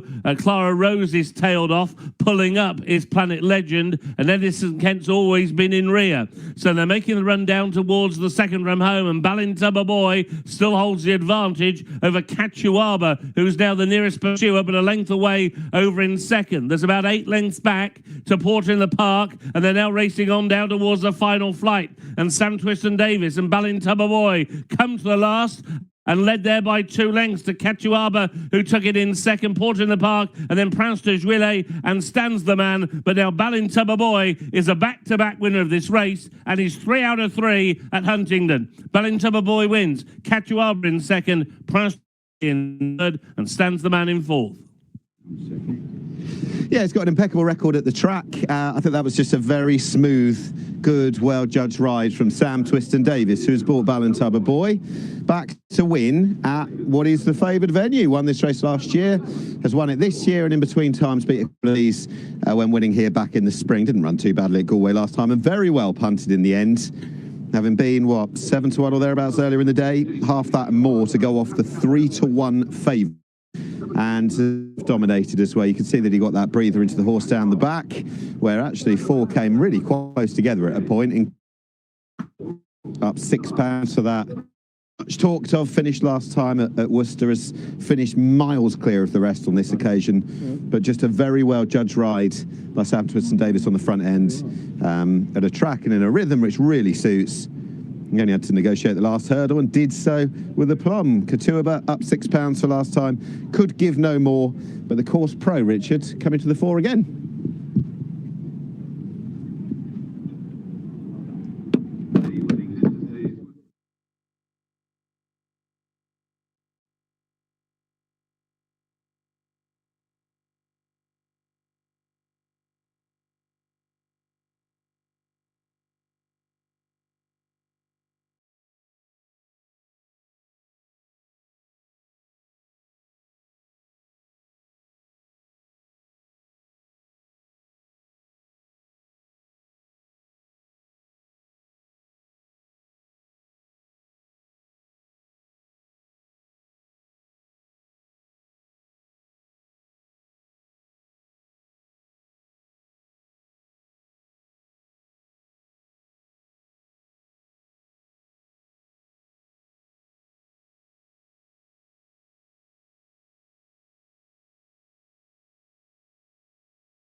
He comes next and then races Little Tiger.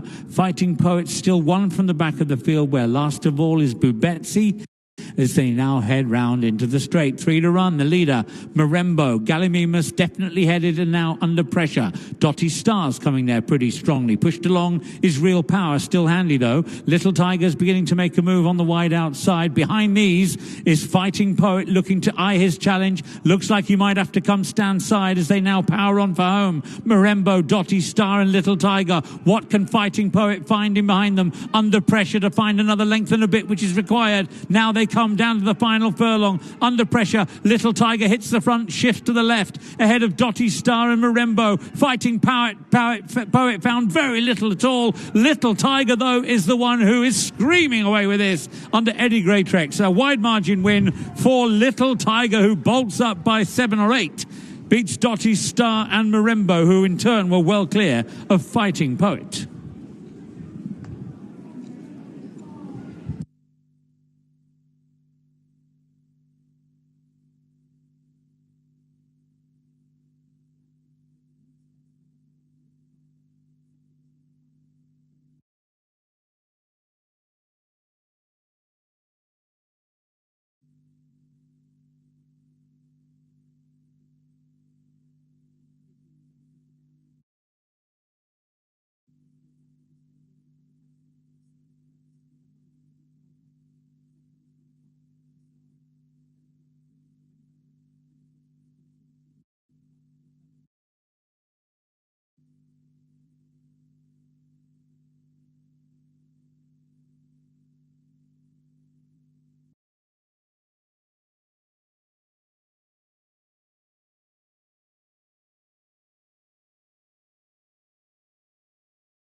15-8, Rapido Lingle.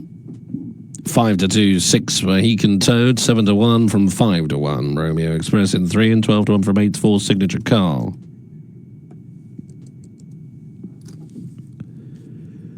Beaming Outlaw, 5th last time out, but only beaten 2.5 lengths. Having a second ever start in a D1 company. This race.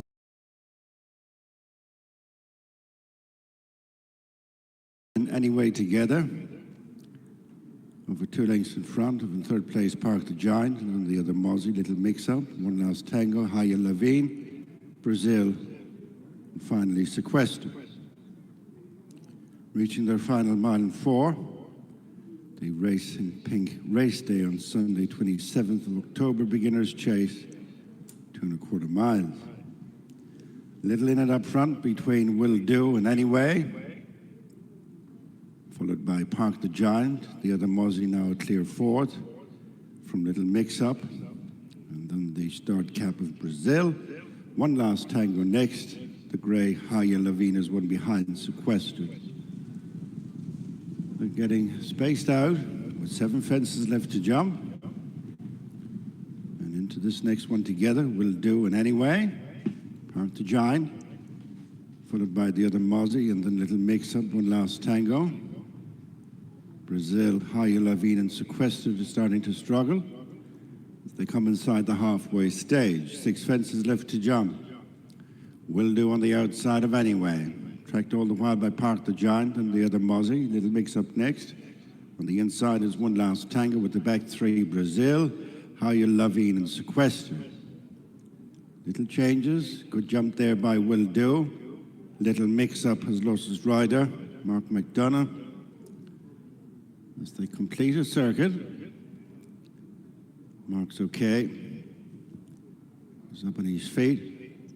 Will Do Anyway still first and second, followed by Park the Giant, then the other Mozzie. One Last Tango in Brazil, followed by Haya Lavine. And detached is Sequestered. Heading to the final 6 furlongs with 4 fences left to jump. It's Will Do leading Anyway, then Park the Giant. After Park the Giant is the other Mozzie, then One Last Tango in Brazil, Haya Lavine and Sequestered. 1 more fence left up the back straight. This will be 3 out. Will Do and Anyway, followed by Park the Giant, who's never been too far off the leading pair. Edging a little bit closer is the other Mozzie, and then One Last Tango in Brazil next. Coming up to the 4-pole with 2 fences to jump. The Race in Pink race day on Sunday, 27th of October, beginner's chase. Will Do and Anyway continue matching strides, followed by Park the Giant. Away to the inside is the other Mozzie, then One Last Tango, Brazil, Haya Lavine, and a long way off them is Sequestered. So coming to the final fence now. Will Do on the outside of Anyway. Over the last they go at Park the Giant. Did well to survive a mistake. The other Mozzie is now chasing the 2 leaders in third. Swinging into the straight, nothing between Anyway and Will Do. They're locked together. Over 3 lengths in front of the other Mozzie and then Park the Giant. Round the final bend with a furlong and a half to go. And it is hammer and tongs, Anyway and Will Do, with the other Mozzie coming at them over on the far side. Less than a furlong to go. Anyway, fractional leader from Will Do on the stand side. On the far side is the other Mozzie. As they race well inside the final half furlong, Anyway and the other Mozzie. The other Mozzie is nailed Anyway right on the line. Will Do third. Well, it was hard work up the straight there, and you've got a feel for connections of Anyway. It looked as though he might have done enough when he got the better of Will Do, but he's been mug laid on by the other Mozzie, who's off the mark at the first attempt over fences here. Would have been some way off the best of these over hurdles, but at 11-1, he strikes here, and might just be that, as we see so often, chasing can make a big, big difference to some horses. The other Mozzie over Hi-Ho Tonto at 3-1, 13-2 the drift to Suwannee, 8-1 if only they could talk. Mr. Funky Monkey, latest one to go in.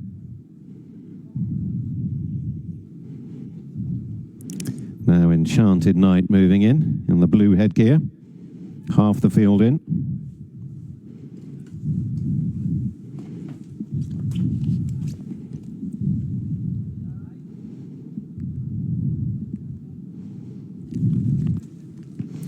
In goes Crack the Code.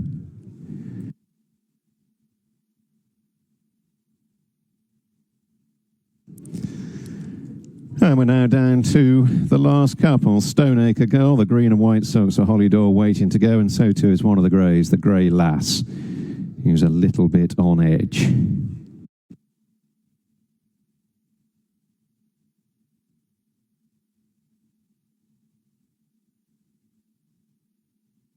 So the last pair moving in. We're almost set for a start now.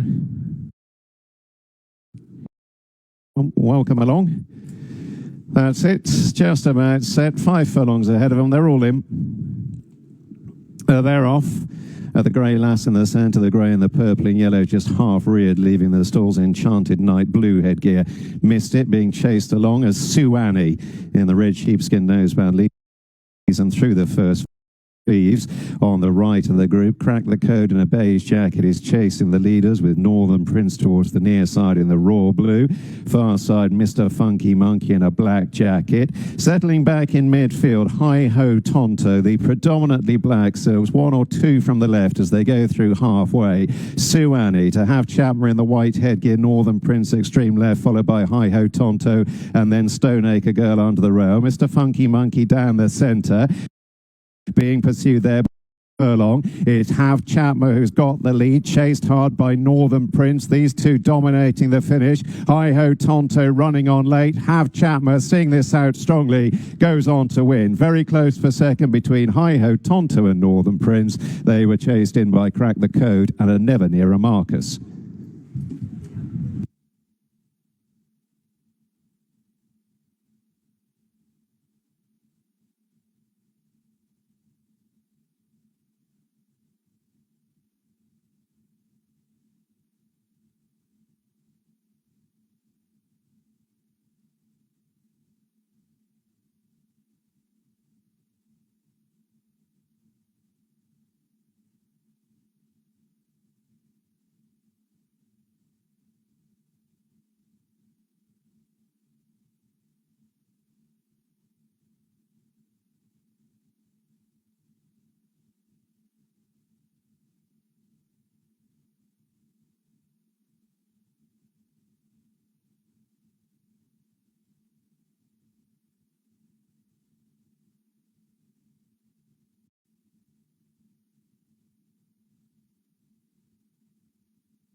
and he was second, wasn't he, throughout, really? So he was never too far the box away. Seat, you know that the Johnson horse generally is going to go on Avi Moore.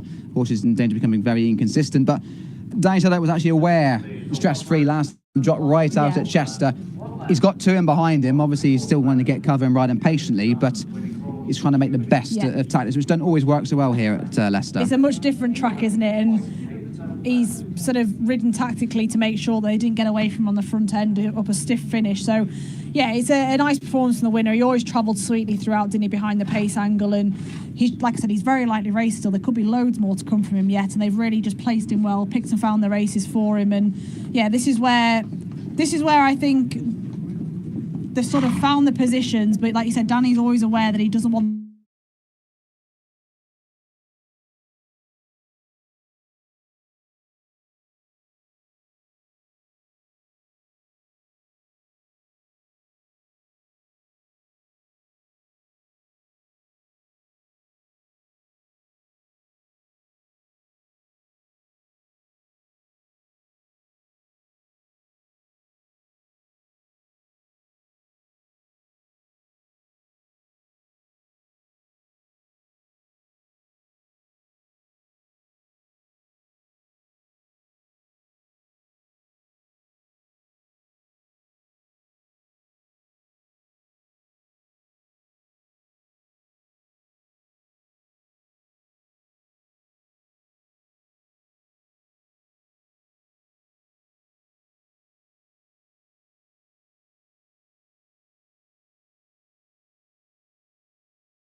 Early and Pilot Show neck and neck at present. One left to take, the 18th and final fence at the last. Pilot Show, sword out of her hands, sword out of Bowen's hands, leads up. 9. They're at the start at Huntingdon for their next, which is the 4:35 contest. The market leader Get Up Early 5-2, Touchwood Express 7-2, 4-1 Hamasia, Unspeakable 9-2, 11-1 Bar with no moves for the outsiders. What did you think about this 4:35, Dave? Well, luckily enough, I tipped another non-runner in the top weight, Call Me Arthur. So it's turning into a good afternoon.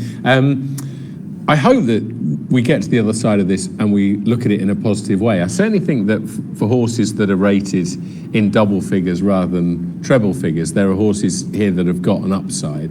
Get Up Early came up against Instant Gambler at Fontrel Park last time. The winner was notching his second victory over fences of 3. That form is fine, and it's the same mark for Get Up Early here, who is a definite player. It's interesting to think that Touchwood Express would be a better horse over fences than over hurdles. Many of Nigel that's been an MO of Nigel Twiston Davies over the years. I think that Hamartia is a better horse over fences, and she's been running over hurdles of late. And Unspeakable has run okay over hurdles last couple of twice, and also will be comfortable back over fences. Only a 6-year-old Unspeakable. I'd be interested when he goes hunter chasing, because then he could be Unspeakable in pursuit of the uneatable. You've been waiting for that, mate. Okay, 7 runners. Nick, you had a chance to use your shelter. Oh, he's come up trumps. I just thanked Roderick Duncan, and he laughed. Thanks, Richard. Yeah, he's come up trumps, and just thanked Roderick Duncan and the team, and it's a sign of things to come, I am sure. Right, Get Up Early is your market leader at 9-4 and was being backed earlier. Beaten by the subsequent winner, Instant Gambler at Fontwell last time. That was the first run since having a wind up and a 5-month absence. He did at the track run and jump left-handed, so I guess the notion of coming here, going right, certainly can't be a bad thing, off the same sort of mark, and was being backed earlier. The unknown one to a great degree is Touchwood Express, who's got cheap pieces on for the first time off since mid-June. Lightly raced maiden, chase debut, handicap debut off 83, winner of a previous points, but it's very much the unknowns, and is second in the market, and you're betting on the hope and expectation to a degree that he's going to be better. And now chasing. Hamartia's been clipped in. Unspeakable, who's tried chasing intermittently. 2 runs over fences, but not since May. I think it's worth revisiting. Imperial Pride has certainly led back in the day, but has come out, so that's a pace angle gone. Hamartia's made the running in defeat. Call Me Arthur, also out, had made the running. So I'm wondering just exactly what kind of a race we're going to have from a tempo perspective. It's the penultimate contest. Here's Mark. So they're walking forward, just having to make their way around the first fence in the home straight. 7 of them approaching the starter.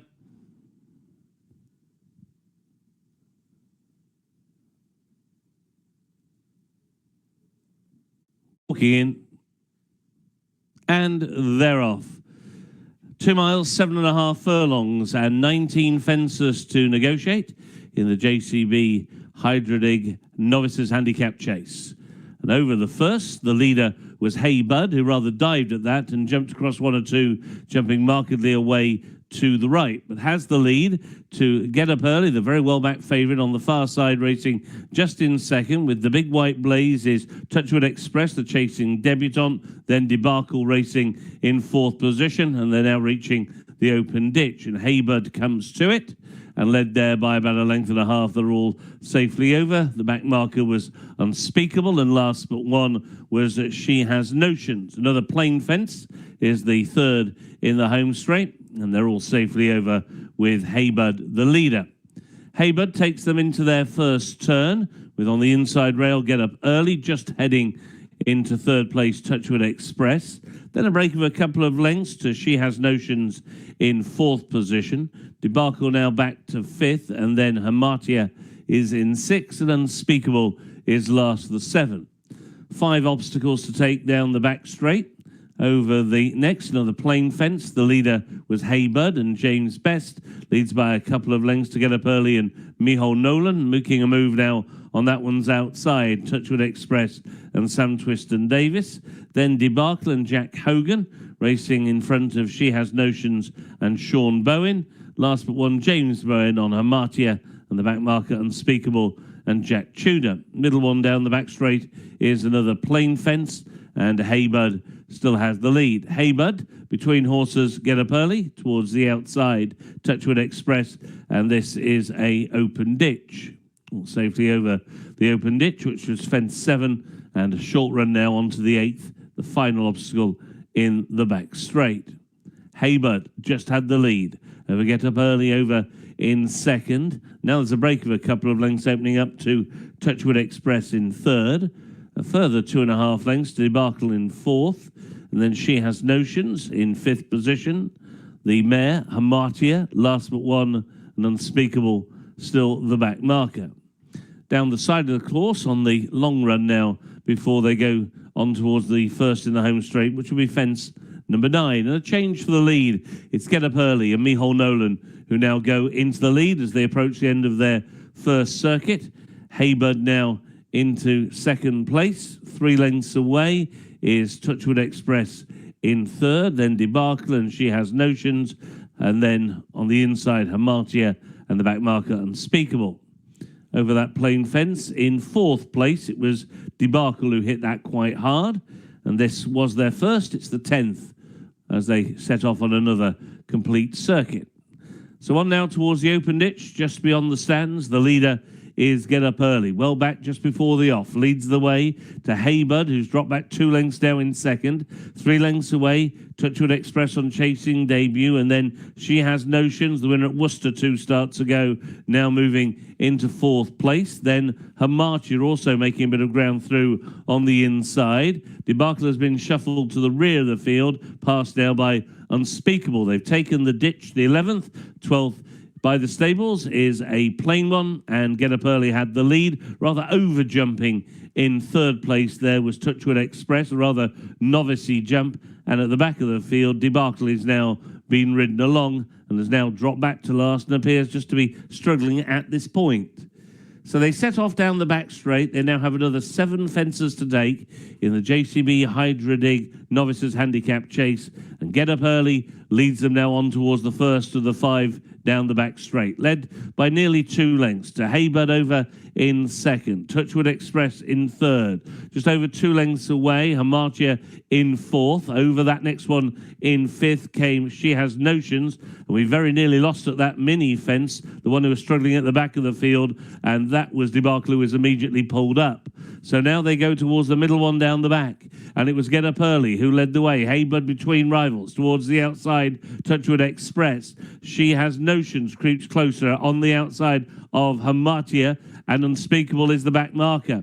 That was the plain fence, and that was the ditch. Now on towards the final plain fence in the back straight. This will be the third from home, and Get Up Early is ridden into it, led by a length and a half. Jumped it well to in second place Haybud, who is hanging on in there, but he's been driven, making the move through on that one's inside. Touchwood Express now to take second place, and now they have the long run before the 2 last fences in the home straight.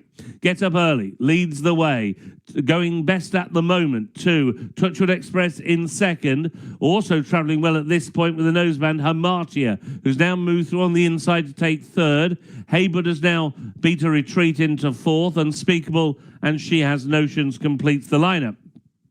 They've made the turn in, facing up now towards the second last, and it is Get Up Early who leads the way to Touchwood Express, who's running a big race on Chasing Debut in second, has now come alongside the long-time leader. Unspeakable from a long way back has now stayed on into third. The final fence, Touchwood Express on the near side, will land in front over Get Up Early over in second. Sixth Unspeakable in third, but it is Touchwood Express and Sam Twiston-Davies on the run to the line, pulling clear by 4 lengths now to Get Up Early in second. It's going to be a double here for Nigel and Sam Twiston-Davies. Touchwood Express wins on Chasing Debut. Get Up Early was second, and in third, Unspeakable.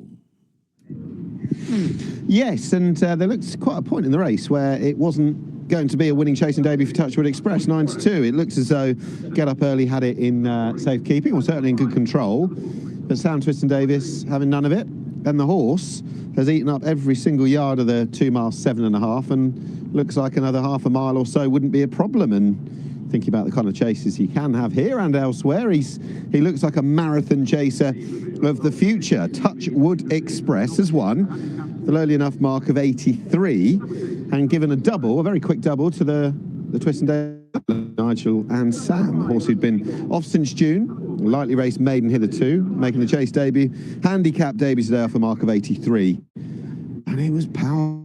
And he'll be getting 3 1/4, 3 1/2, no problem whatsoever. It was pretty good in the jumping department from Get Up Early on the day, but boy, oh boy, was this one powerful to the line. Richards, Touchwood Express has won and given the father-son duo a double.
Rainbow Sign, stall 5.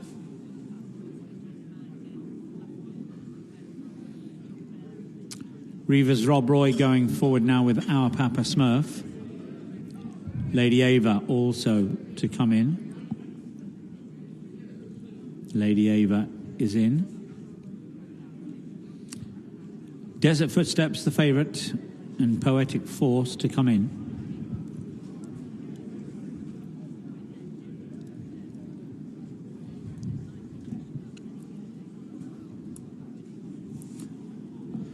That's it now. We're good to go. And they're off and racing, jumping away. Mile the trip then. Our Papa Smurf just driven along out of the gates. Away very nicely was Poetic Force and comes through to take the field along in these very early stages. But the favourite, Desert Footsteps, away well as well. Racing, if anything, a little bit keen onto this downhill section of the track.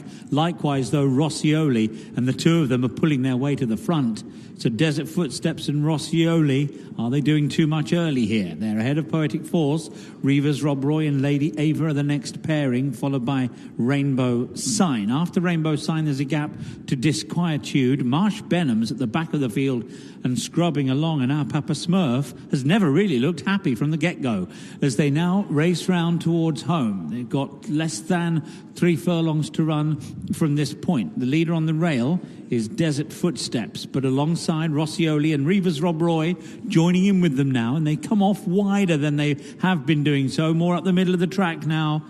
Towards the stand side. Just in behind the leaders is Poetic Force, under pressure Lady Ava, then Marsh Benham making a little bit of progress now from the rear end of the field, and now they bunch right up, climbing the hill, still the thick end of a furlong and a half left to go. Rossioli's in front, Desert Footsteps looks in trouble, far side Marsh Benham's come from a long way back and finishing off very strongly indeed. Marsh Benham out in front from Rossioli, Poetic Force next, and then is Rainbow Sign driven along. Marsh Benham is out in front as they race up towards the line. Marsh Benham and Jack Mitchell win well by 3.5 to 4 lengths. Second was Poetic Force, Rossioli next, and then Rainbow Sign.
Michael O'Sullivan. Likeable Chancer is a 7-2 shot. Jack Henry at 9-2.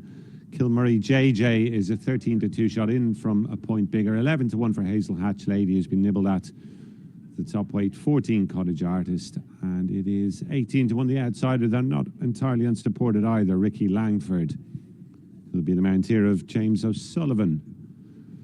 Farrock then it is who heads the betting, would be a deserving winner, has been knocking on the door of late. He was the last one into the parade ring, just maybe a hint that he is a horse who is a touch highly strung, Farrock. But good run in second to Judy Bound at Wexford last time out. £2 higher today, and stable sent out a couple of winners at Gowran Park the other day. Apples of Brazil and Hashtag Pretender, both winning maiden hurdles. Michael O'Sullivan rode both of those, as he did the opening winner today, Jabbar, who floored the odds-on, shot the enabler. He was just touched off in our last race on Anyway. He ran well in defeat, and Sounded pretty optimistic that Farrokh might well get his turn today. Likeable Chancers coming into it in great fettle as well. One at Ballinrobe, 2 starts back under Daniel King, who's back in the plate today. He's supplemented that with a decent effort behind a couple of Eric McNamara trained runners at Listowel. Impossible to beat Eric McNamara's horses of late, particularly at Listowel. And Jack Henry is another one who's been nibbled at. Would be a first winner if he could manage it for Willie Harvey, since he took over the licence from late Ben Harvey in the plate today. First chase start for Jack Henry, going straight into a handicap. Did win over hurdles at Den Royal earlier on in the year. We're at post time then. We better join Jerry for the penultimate event.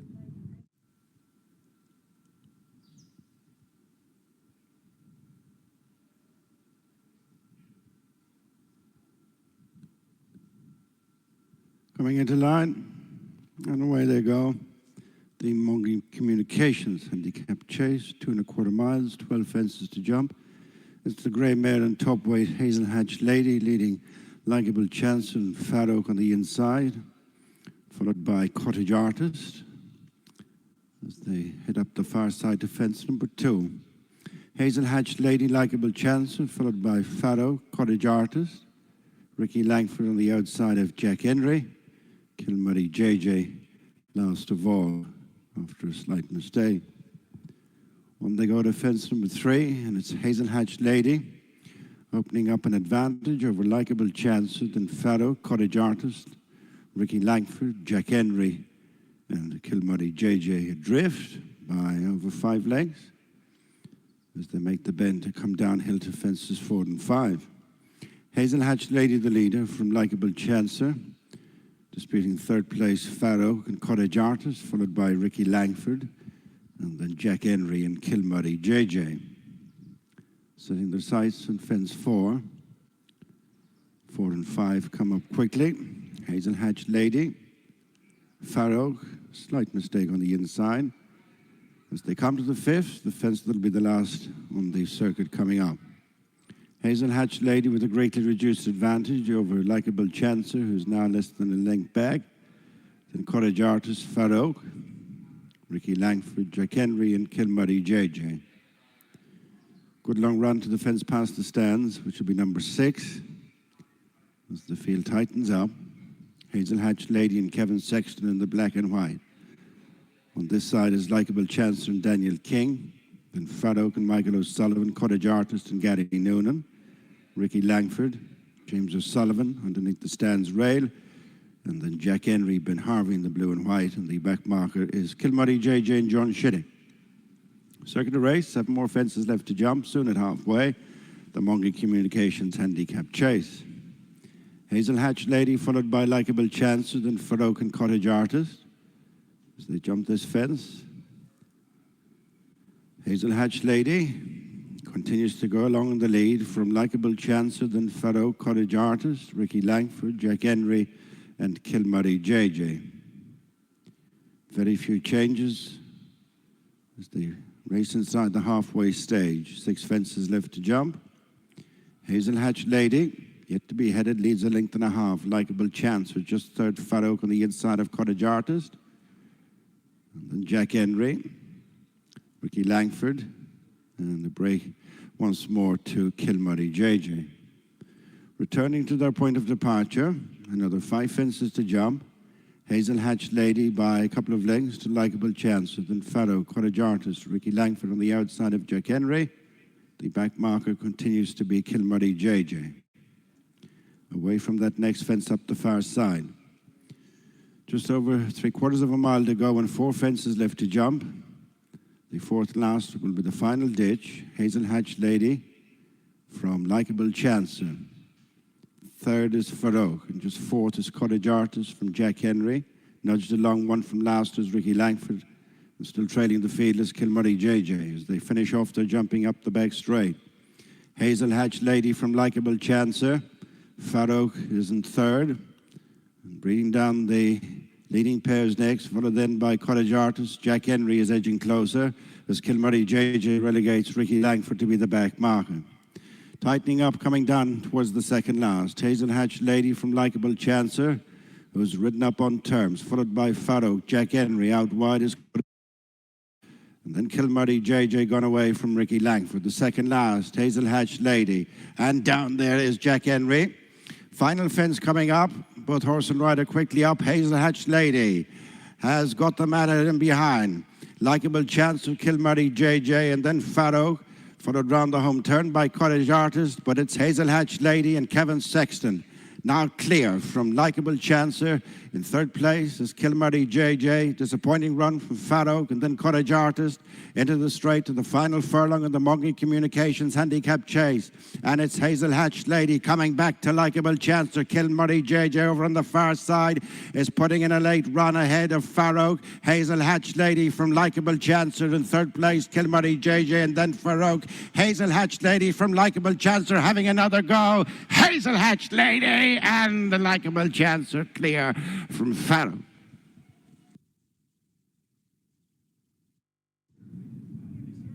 Well, it got a bit desperate late on, but the heavy lifting had been done by that stage. Hazel Hatch Lady has lasted it out to score 8-1. It's her first win over the larger obstacles, and she has been produced in good shape here by trainer James Fahey on her first start since pulling up at Wexford.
Ridden along furiously is Asmund at this stage, not really travelling. Also, Ratafia is out the back. Quick Away was anything but, is also driven along towards the right-hand side. And Temper Trap, the market leader, or one of them, is towards the back as well.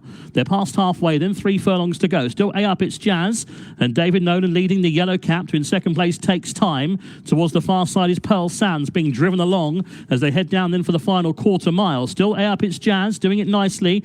Chased hard in second, though, by Pearl Sands. Between them, Takes Time in the red and white. These three are ahead of the running on now Temper Trap, who's getting going towards the far side of the yellow and white, and all of a sudden Temper Trap is eating up the ground for David Allen, and here comes Temper Trap now on the far side to come and pick up the lead with a furlong to go. A Up It's Jazz now looks tired towards the near side in second. Back in third is Pearl Sands. Trap is staying on strongly over on the far side and will go away and win the finale. For On to a winner, Tim Easterby and David Allen. Temper Trap, well backed, wins. A Up It's Jazz second, third Pearl Sands, and fourth was Royal Justice. Back in the winners' enclosure is Temper Trap. 3 seconds in a row prior to today's success for On to a winner, Tim Easterby and Dave Allen. And the jockey from stall 9, he actually ended up, Amy Ryan, closest to the far side rail, which certainly helped. But didn't they go quick? Because he was off to Bridal with their way out. Absolutely, but all credit, I think, to A Up It's the Jazz, who cut out the running, and he was the one that kept in there, wasn't he, from the horses that went forward. But Temper Trap, now a 13-time winner. He's been a superstar for Connections over the years. He dropped £12 below his previous winning mark, and he'd been second in his last 3 runs, and absolutely bolted up here today. He has indeed. A lot of these have not enjoyed the ground conditions, to say the least. Unfortunately, one of those, actually, Ratafia and Joe Mason, he can be slow to stride. She's tried to switch them into the middle, but he's just losing that ground momentum and a lot of kickback. They're absolutely covered in mud. Yeah, they are. He just hasn't really shown up today, has he? Because he often does come from behind, but he just hasn't picked up, as we've seen. And the fact that Temper Trap has come from far back as well, you know, I suppose there's not really any excuses in that respect, but I do definitely think A Up It's the Jazz, returning from 155 days off, deserves plenty of credit, because he was one that took them along. They've gone a good gallop. He's stuck at it, and they just really pick the race with him when you get this kind of ground. So, you know, if there's much left for him towards the end of the year, I'm sure they'll probably keep him going.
Three-year-olds coming out onto the course for our final race, the JCB Junior National Hunt Flat Race.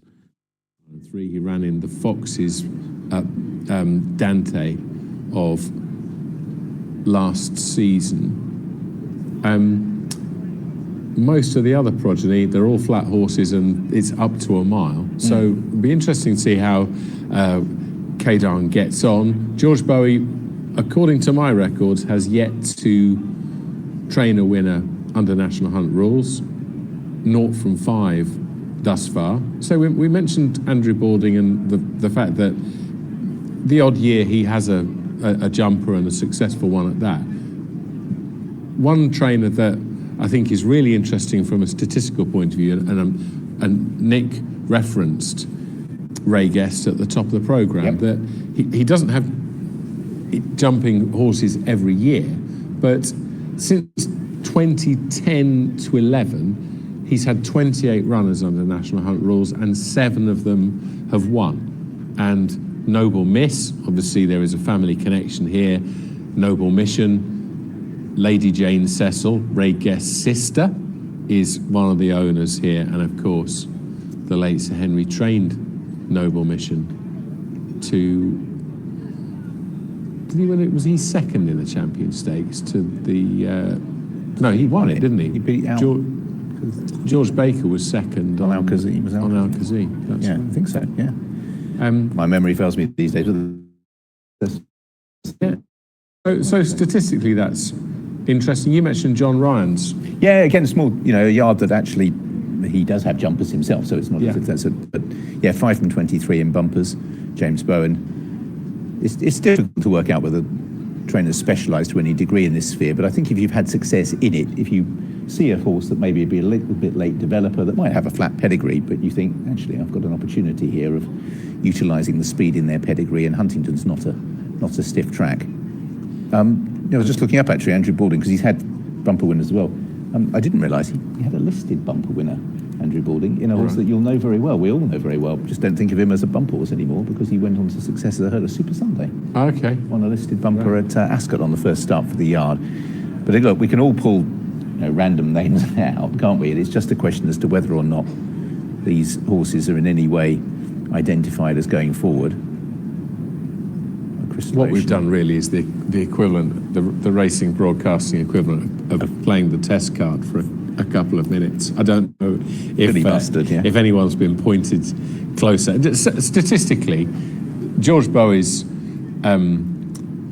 sample is far too small, so to speak.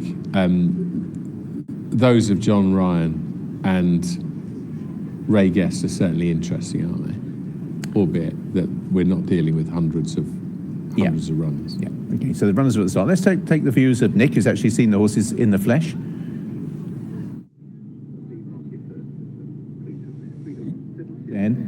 Cadan, sorry, from George Bowie Yard, who was speaking about Noble Miss, 6-1 into 7-2. The Ray Guest horse attracting lots of support there.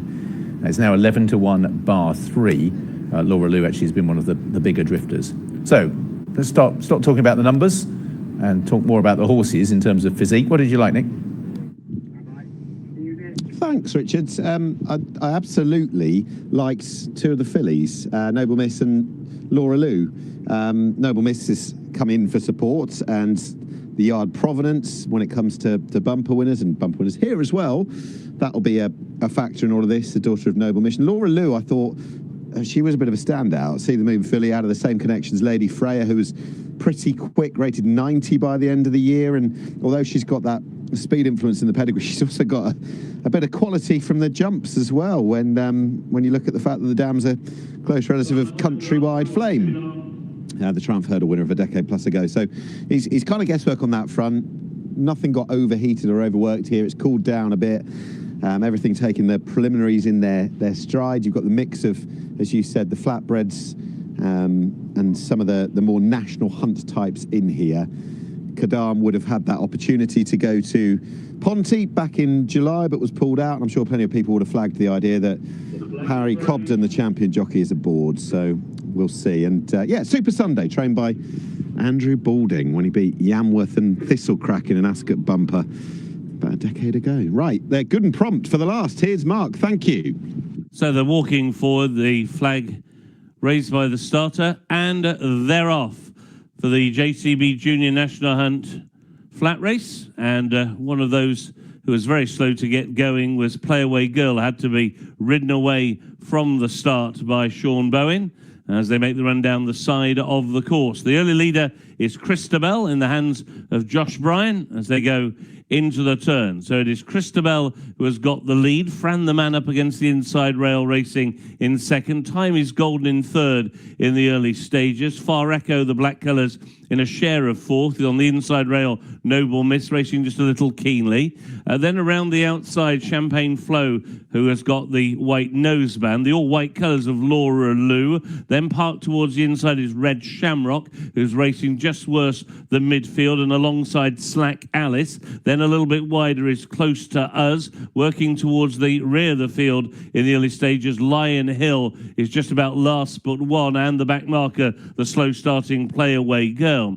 Coming up then towards the enclosures with just over a circuit to go, and it's Christabel who is out in front. Christabel by just about a length to Fran the Man, who races in second position. Towards the outside, Champagne Flow in a share of third with Time is Golden. Next is Noble Miss. Noble Miss being followed by Kadan. Kadan racing in between rivals. On that one's outside is Far Echo. Then there's a break of a length to the inside. Red Shamrock racing in advance of Slack Alice, and then Laura Lou quite wide, Close to Us as they go into the turn, and lost a place there to Lion Hill, who cornered better, and still the back marker is Play Away Girl.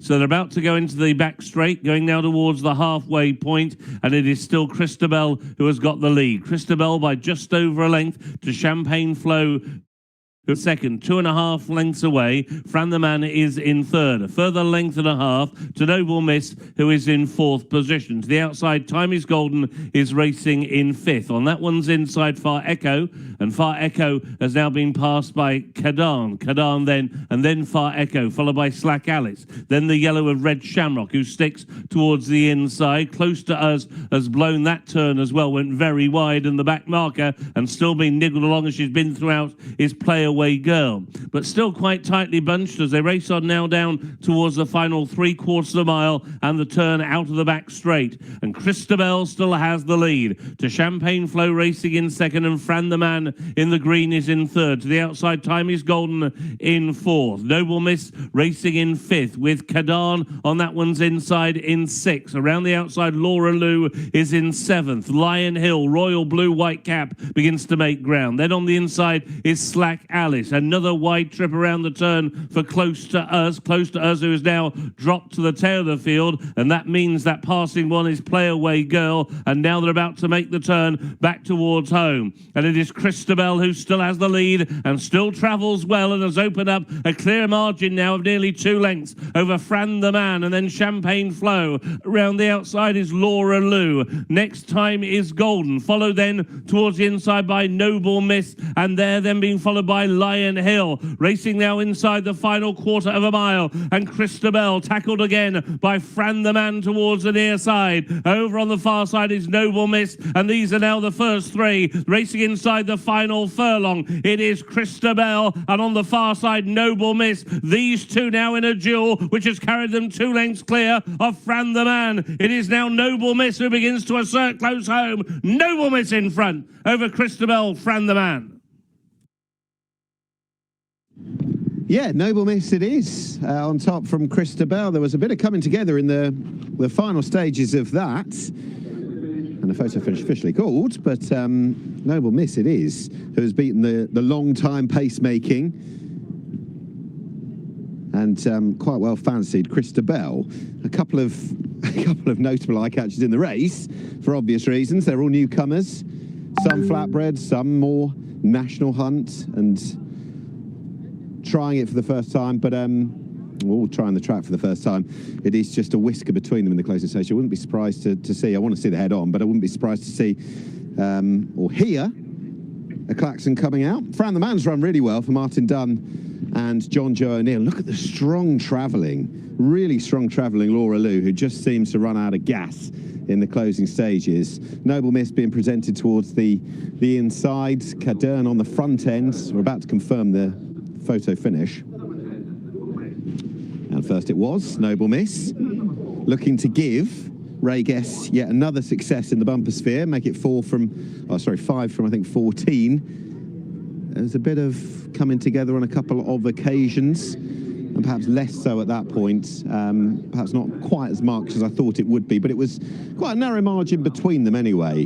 Ray Guest's record in bumpers, and in bumpers here, Richard, talked about in the context of this race, given the fact that we didn't have any form to go on, and he beats the Kingsclear runner.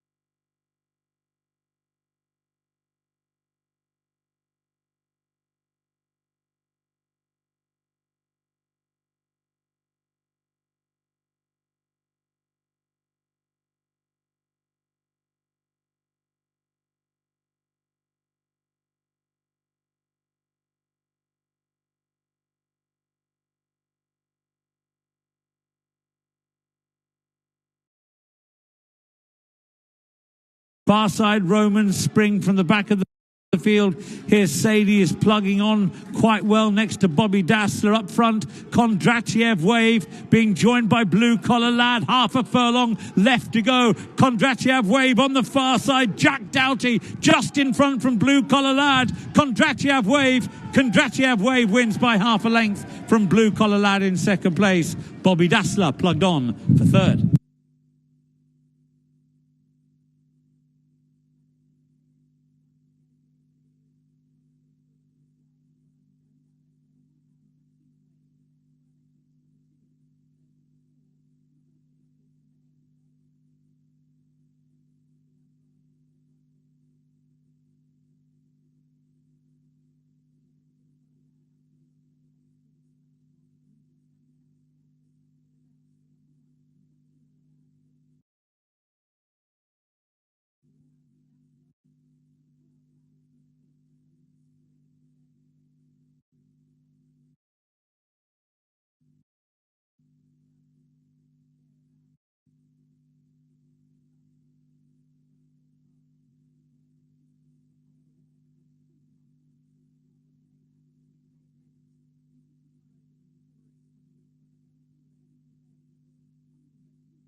Has 10 lengths to Fymouth Marine Ranger on that form. I think you'd have to say Ruralink most likely would have finished in front of Marine Ranger at the very least. Whether he would have won or not is another matter. But Patrick Mullins, despite that incident, keeps the faith with him here today, which you would say is encouraging. If all goes well, is a €25,000 store horse trained by Charles Burns. The Connections have had success around here in the past at Galway, the Sober Syndicate. He's from the family of the Romford Pelly, good staying performer, cross-channel. And of course, we've got the I see at the head of affairs there, John Gleeson riding Live Aid, trained by Emmett Mullins. Favoured for a bumper at Kilbeggan first time out, and presumably thought to be a fair bit better than he showed that day. He was beaten a long way behind Kevin's Pride. I think he's going to have to step up a fair bit on what he showed there if he's to win today. Time in a Bottle was judged the best turned out. She's had 3 starts. It might just be vulnerable to a less exposed type, but she has her chance. has gone close in bumpers before. And at a bigger price, Reiki Revolution could run well. 2 miles. The student race day on October 28th, 4-year-old bumper. It is Live Aid and Reiki Revolution opening up a clear early advantage over Marine Ranger. These are followed by Matter of Opinion on the outside of Time in a Bottle. And then Rural Link, our Hey Bob.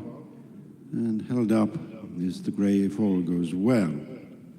Live Aid has gone on from Reiki Revolution, then Marine Ranger joined for third by Time in a Bottle, racing together Rural Link and Matter of Opinion. With the final couple heading downhill, our Hey Bob, and Rural Link has brought down there goes as they race uphill on the approach to the straight. And it's Live Aid leaning off the running rail, followed by Reiki Revolution. And then Time in a Bottle. On the inside is Marine Ranger, and then Matter of Opinion and our Hey Bob. Turning in for the first time without both Rural as well.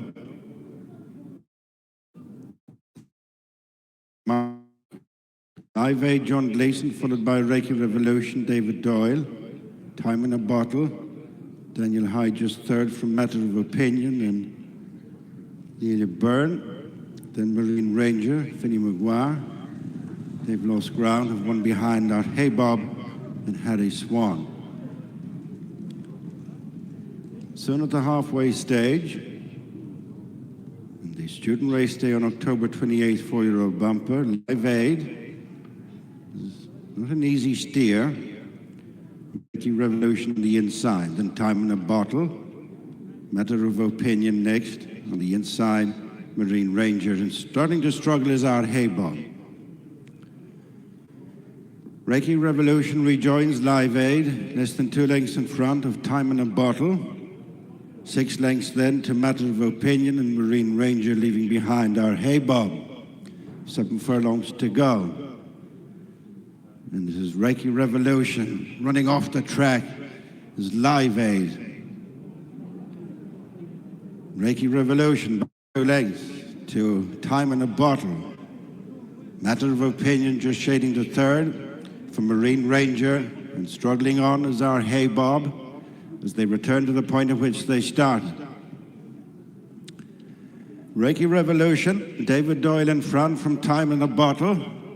And David Doyle, then Daniel Hyde, and then Matter of Opinion on the outside, the mount of Lelia Byrne. Still in touch is Marine Ranger and Finney Maguire as they turn down into the dip with 4 furlongs to go.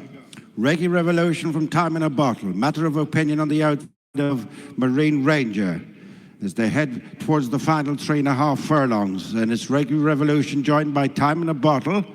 Nudged along third is Matter of Opinion, and then Marine Ranger well clear from our Hey Bob inside the final 3 furlongs. And Time in a Bottle has gone on under Daniel Hyde from Reiki Revolution and David Doyle. And third is Matter of Opinion and Leela Byrne as they swing into the straight with under 2 furlongs to go. Time in a Bottle hasn't put it to bed as of yet.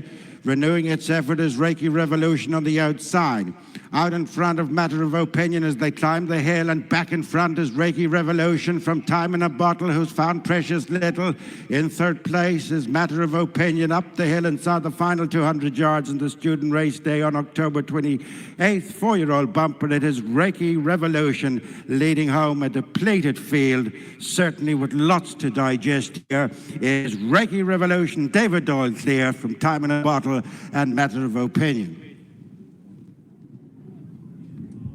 Yeah, it's only a relatively small field, but a very dramatic race, and one that was marred by that early incident where we lost 2 of the runners. Reiki Revolution returns the 4-0 40-1 winner here for trainer Shark Hanlon and jockey David Doyle in the colours of owner James Dunn. But really, 2 big talking points. One was very early on, Rural Link sadly seemed to go wrong, came down and took out the well-fancied If All Goes Well.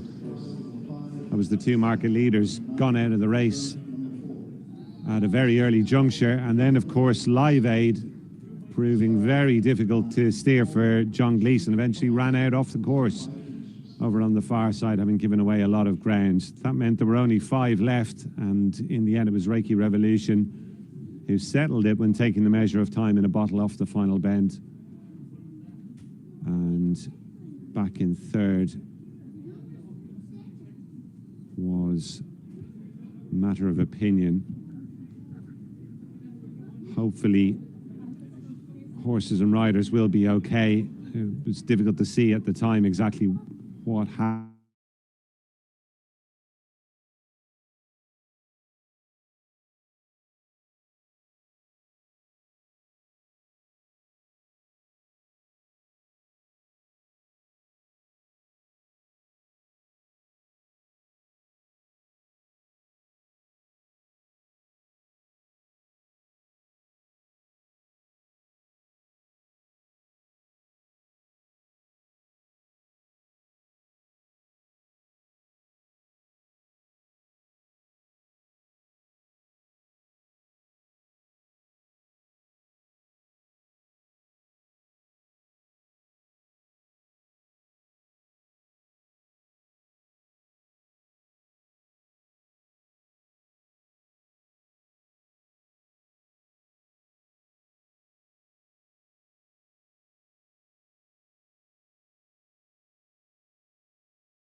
And so the others just waiting quietly at the back until she just calms down a little. I put a blindfold on her just to get her to settle down a bit.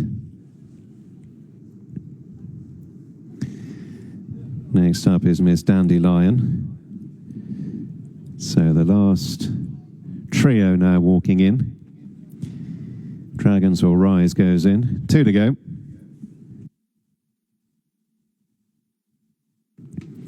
Last one coming in, back from Dubai. All in. They're off, very slow. Dragons Will Rise gave them a 10 10-length start as they head through the first of 8 furlongs in the Download the Race Day Ready app handicap. Jalebi in the white and red, the white-faced gelding is handy, so too Hostelry in a sheepskin noseband and Crystal Clear in the spots up the running rail. Out wide back from Dubai in the yellow and blue, just dropping in behind horses at the end of a couple of furlongs. Eagle Landed in a pink jacket is back in midfield, upsides Miss Dandelion, the hoops on the sleeves and cap. Then Global Resolve in a white and blue jacket with a couple behind. Cracking Filly in the purple and pink is one of them.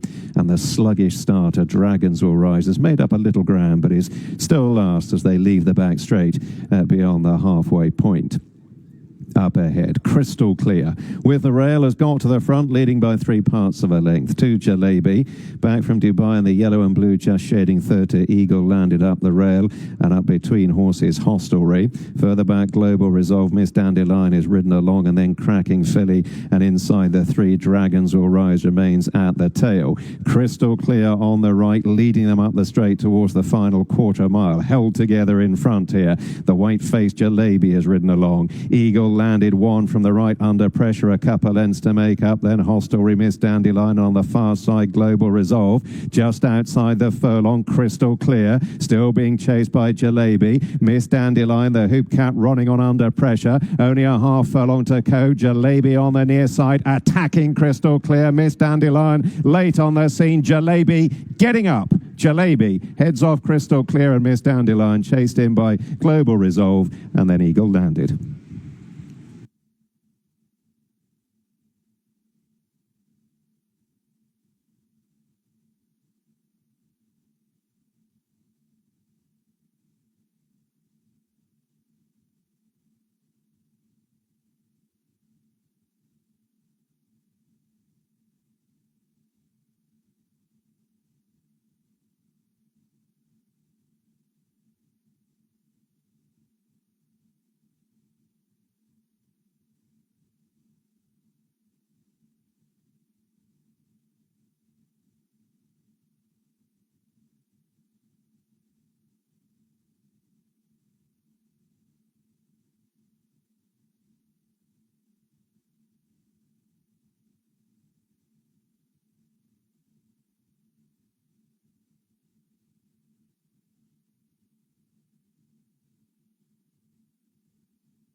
Well, partly, I know it's a race that has been weakened by the absences of Blue Train and Jonquil, but it's less than satisfactory when you end up with a 1 to 6 chance in a novice with a £20,000 prize fund. Remember this race.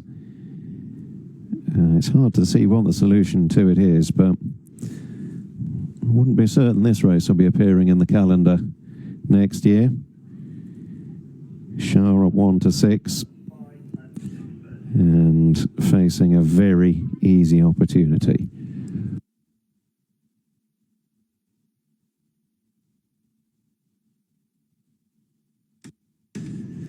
Second favourite here is Nokabarov. Callum Rodriguez takes the ride. Nokabarov on debut, son of Australia. Cost 35,000 guineas earlier this year. Got quite a nice pedigree.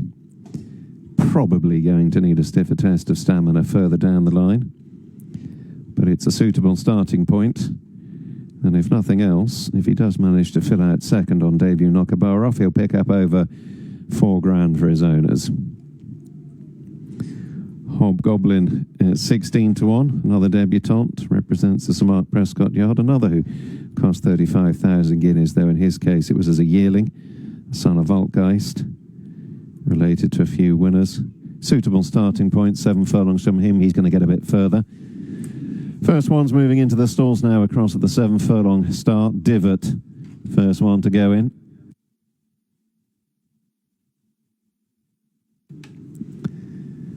Next up, taking a turn, Nokabarov. Handlers moving across to bring Something Splendid a bit closer to the stalls. Favourite Shah standing quietly.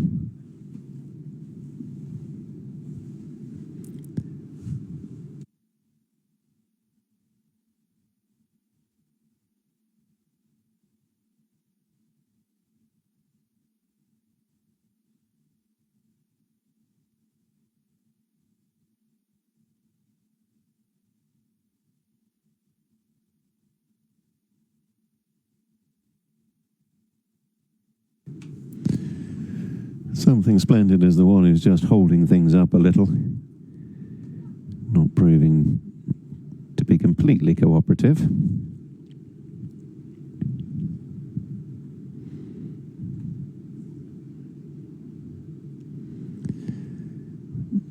Something Splendid eased closer. Handlers working patiently, getting the job done now. And Something Splendid almost in. Gets half there. Hobgoblin moves in. There's only the favourite Shah to go now to complete the line. Billy Loughnane in the saddle, chasing a double on the night. Shah at prohibitive odds to get off the mark. Shah due into stall 6. He moves in. They're all in. Ready. They're off. And Nokabarov. 7-length start. Shade slower than Hobgoblin, who's having to be chased along. The dark blue and maroon just taking a while to work over from out wide and to get the penny to drop. And Shah is doing it much more easily, the odds-on favourite, leading them through the first quarter mile with a free-going Divot in the light blue chasing the pace. Something Splendid up the inner, and Hobgoblin responding now to go handy. Luke Morris glancing across, just trying to work in, just nudging him up to the quarters of the pace-setting Shah as the slow-starting Nokabarov remains last of the 5 runners. Fairly well clustered up now, though, on the crown of the term. Heading through halfway. Shah, Billy Loughnane in front, setting the fractions to Hobgoblin, Something Splendid, Divot in the light blue between horses, and Nokabarov chased along at the back of the field into the straight, on down towards the last 2.5 furlongs. Shah just asked for a little more in front, chased by Something Splendid on the right. Divot in the light blue asked to try and close. Nokabarov has been switched to the extreme left, is beginning to keep on. Hobgoblin has become outpaced. Now Loughnane shakes the reins at Shah. The response is immediate. The prohibitively priced favourite begins to stretch away inside the furlong. They're chasing shadows in behind because Shah is away and gone, is off the mark, and it's Loughnane at the double. Shah over Something Splendid. Nokabarov with a bit of promise in third, and Divot in fourth.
meeting tomorrow, it could end up being very testing there if they've had the volume of rain that has been falling in this particular corner of Nottinghamshire.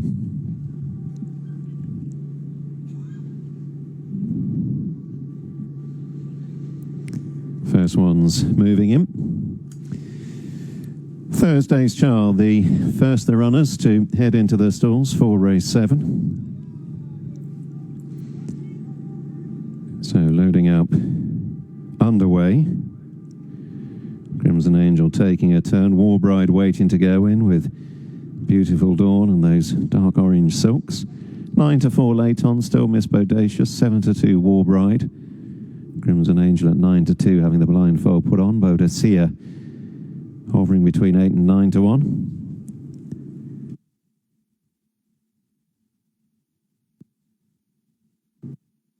Crimson Angel goes in. So the first couple locked away.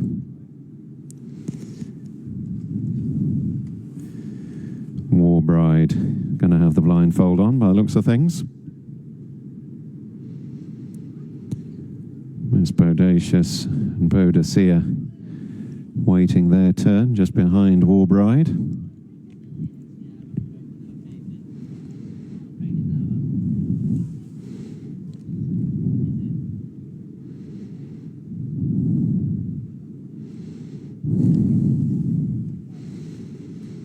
Warbride now is eased in.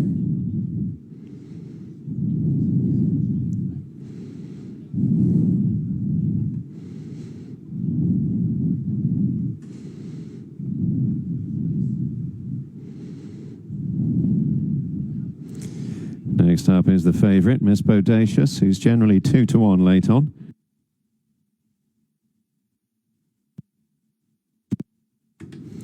She walks in without any trouble at all. Now Beautiful Dawn about to move in, due into stall 1 under Cam Hardy.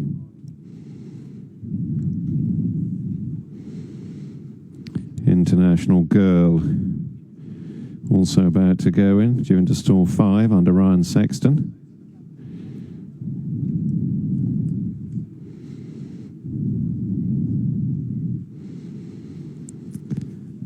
Beautiful Dawn just taking a little coaxing. And then at the back, Boadicea, who's about to move in. 3 others waiting to go. Daytona Lady, Exponista, and Heart of the City, who's moving up now. 2 to go. Daytona Lady and Exponista, the final duo. Daytona Lady moving up. Exponista in the first time blinkers, going to be last in under Connor Planis into stall 10. Goes in now. That's it. All in. Ready.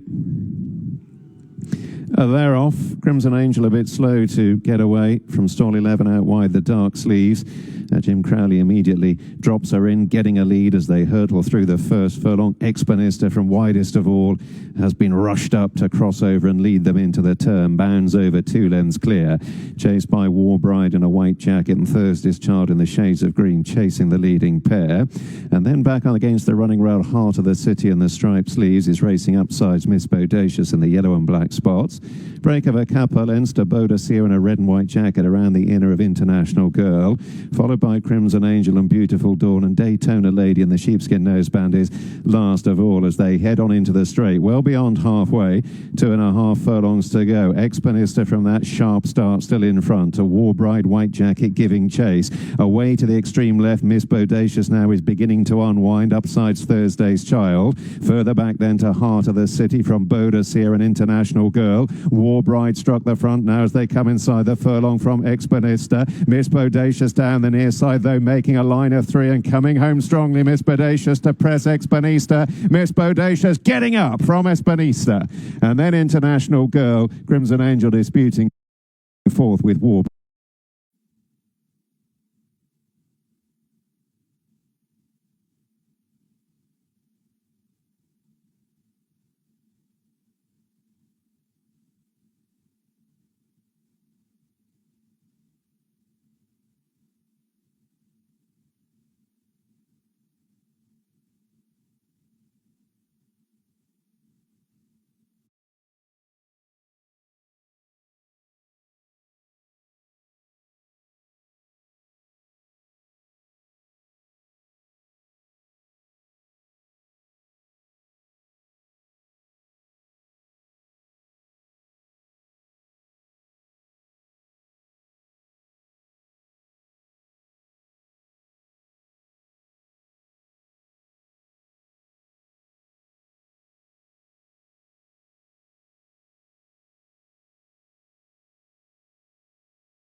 Dancer at 28 to 1 is the outsider in the 9-strong lineup, and Secret Road can track still further and now comes into 9 to 4. Just under 3 minutes away from the official start time of race 8, Southall Golf Club handicap, 6 furlongs, 1,200 metres ahead of them. He just gets shorter and shorter, doesn't he? The horse in shot there, Secret Road. Clifford Lee in the saddle. Clifford looking for his second winner of the night. Well, there's no doubt that on some of his old form, he's become a very well handicapped horse, Secret Road.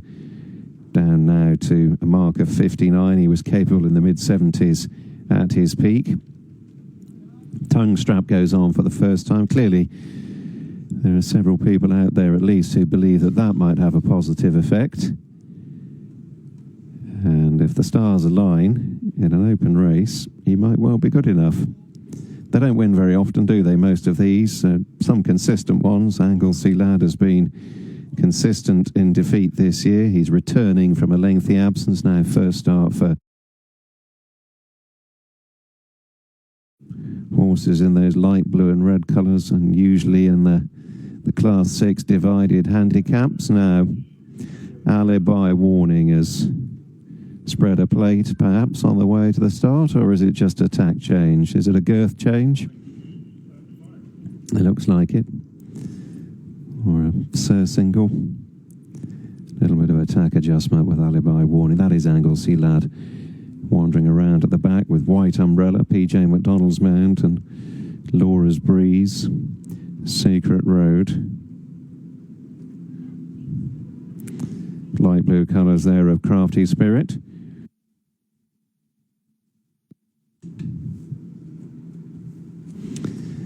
There goes White Umbrella once again. PJ in the saddle. Ran well actually last time, didn't she, White Umbrella at Ripon? Not a little bit long before they load up. Still 9 to 4 late on Secret Road. 9 to 2 each of 2 White Umbrella and Crafty Spirit. Hausac into 11 to 2 from 15 to 2, having gone steadily to post.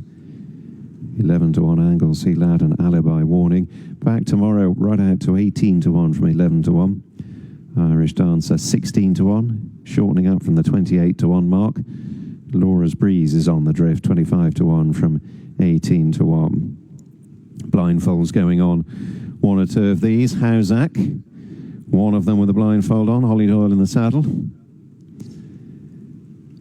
Handlers endeavouring to coax Hausac in. Laura's Breeze, stablemate, walking a bit closer to the stalls. The blue and orange silks for Jason Watson.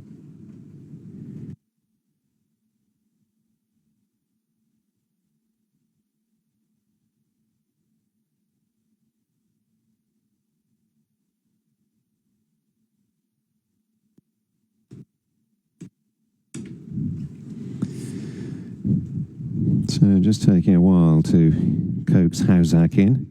Scheduled to go into stall 1.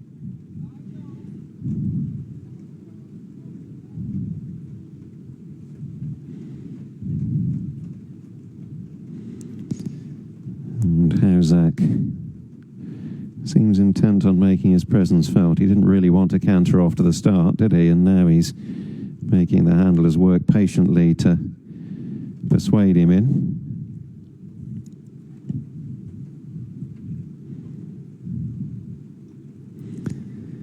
And he's just lashed out and just caught one of the handlers, I think, Hausac. Maybe he's okay. It looks as though he's got a little bit of a blow on the lower leg.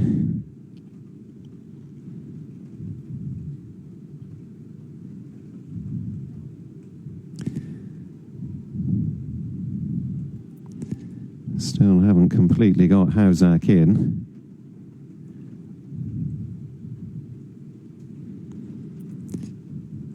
And, good news is that the handler who got a nudge is on his feet and walking away.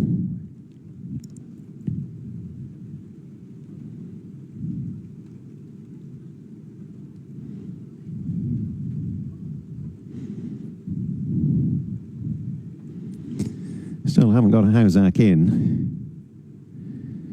So still nothing fully in the stalls yet.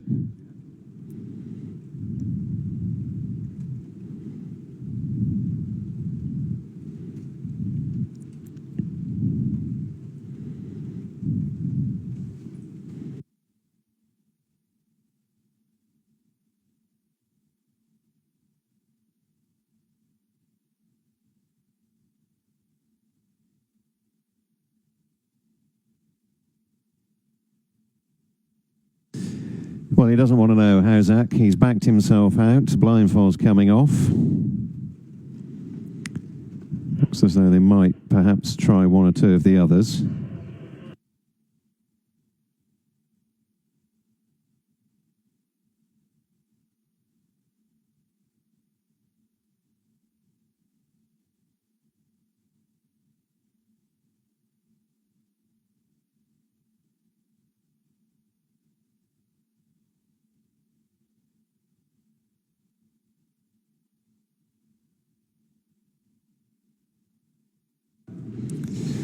Thanks, Stephen. So, Hausak not going to be with them. The rest are now moving in. Anglesey Lad goes in.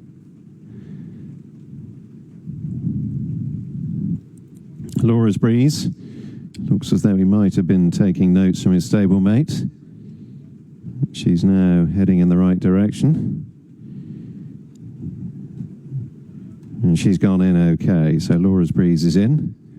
So two of them in. Next up, White Umbrella and the well-backed favourite Secret Road, who's into 2-1 late on. So 4 in, 4 to go.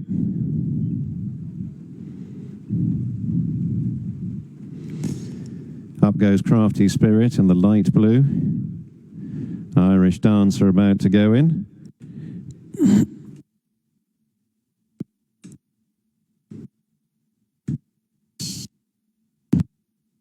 Just the 2 to go.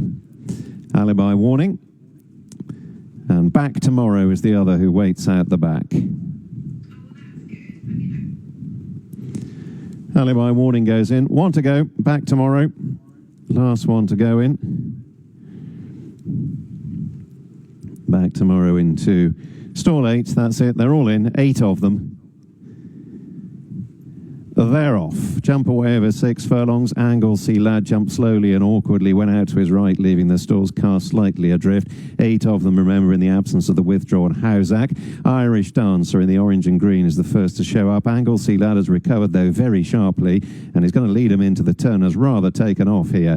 Anglesey Lad has gone bounding 4 or 5 lengths clear over Irish Dancer. Back Tomorrow in a red and white jacket, chasing the leading pair. Then the heavily back favourite, the grey Secret Road, in 4th place ahead of Irish Breeze and the blue and oranges wide of Crafty Spirit. White Umbrella in the black and white towards the rear with the nose banded Alibi Warning. The free going Anglesey Lad leads them into the straight. 2.5 furlongs to go. Pack, though, beginning to close. Irish Dancer ridden along the orange and green. On the right, Secret Road is on the move. And Anglesey Lad folds very quickly. The complexion changes. Down the near side, Back Tomorrow in the white and red holds every chance. Just outside the furlong. Back Tomorrow, Irish Dancer. Here's White Umbrella. Secret Road, the grey over on the far side. Alibi Warning is running on in behind Crafty Spirit. They're deep inside the last furlong. And it's Secret Road in front. A late flurry from Crafty Spirit. Gamble landed. Secret Road beats Crafty Spirit. Irish Dancer in 3rd. And a bit of a bunch for 4th.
So runners sorting themselves out behind the stalls for the last. It's been a grim old evening weather-wise, hasn't it? It started in pretty much pouring rain. It's been on and off all night. It's going to end in pouring rain as well as they head into the stalls. Looks like Wiltshire Wonder's going to be one of the first in. Short price favourite here, Hunter's Run, in pursuit of the hat-trick. He's gone up £4 for the most recent success, but he seems to have found some improvement for the step up in trip. Holly Doyle, first one into the stalls. Of course, she didn't go into the stalls, or rather a mount wouldn't go into the stalls for the previous race. Loading up now for the last. Wiltshire Wonder was the first one in. Next up is Yippee.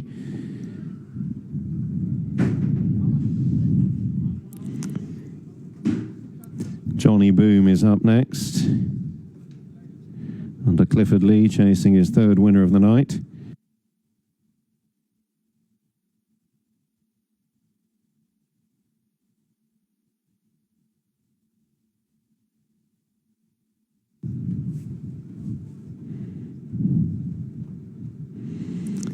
In goes Beautiful Crown.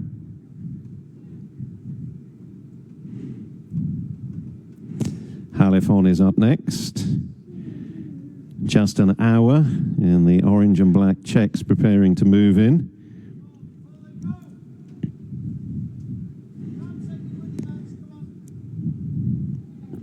And now we've got Hunter's Run, Cherry Burton, and One Cool Dreamer to go. Hunter's Run moving in.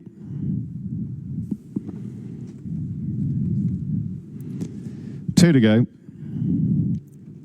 Cherry Burton moving in. One Cool Dreamer waiting to move in. We're almost ready.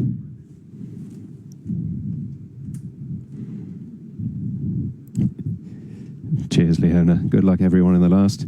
Here we go, set, and they're off to race over 1.5 miles. Beautiful Crown away to the left, a little bit awkward on jumping from the stalls, chased along at the rear of the field, and as they make their way up the straight first time, One Cool Dreamer initially had the early advantage, and the purple and yellow on the cap.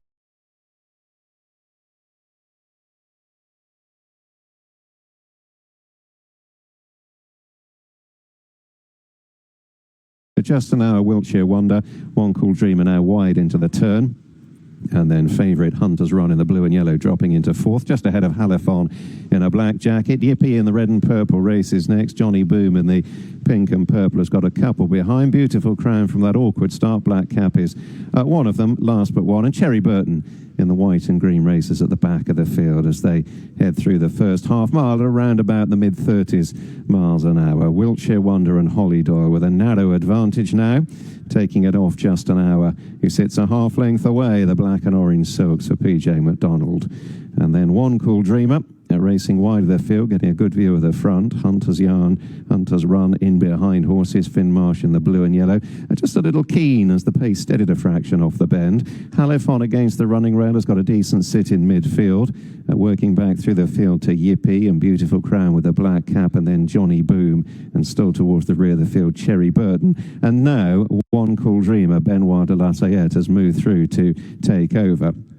Well beyond halfway, they're inside the last 5 furlongs, and One Cool Dreamer leads them into the far turn. Over just an hour, the nose-banded Wiltshire Wonder relegated to third. Much closer now, Beautiful Crown, the red and yellow on the jacket, in fourth place, just ahead of Hunter's Run and Halifon.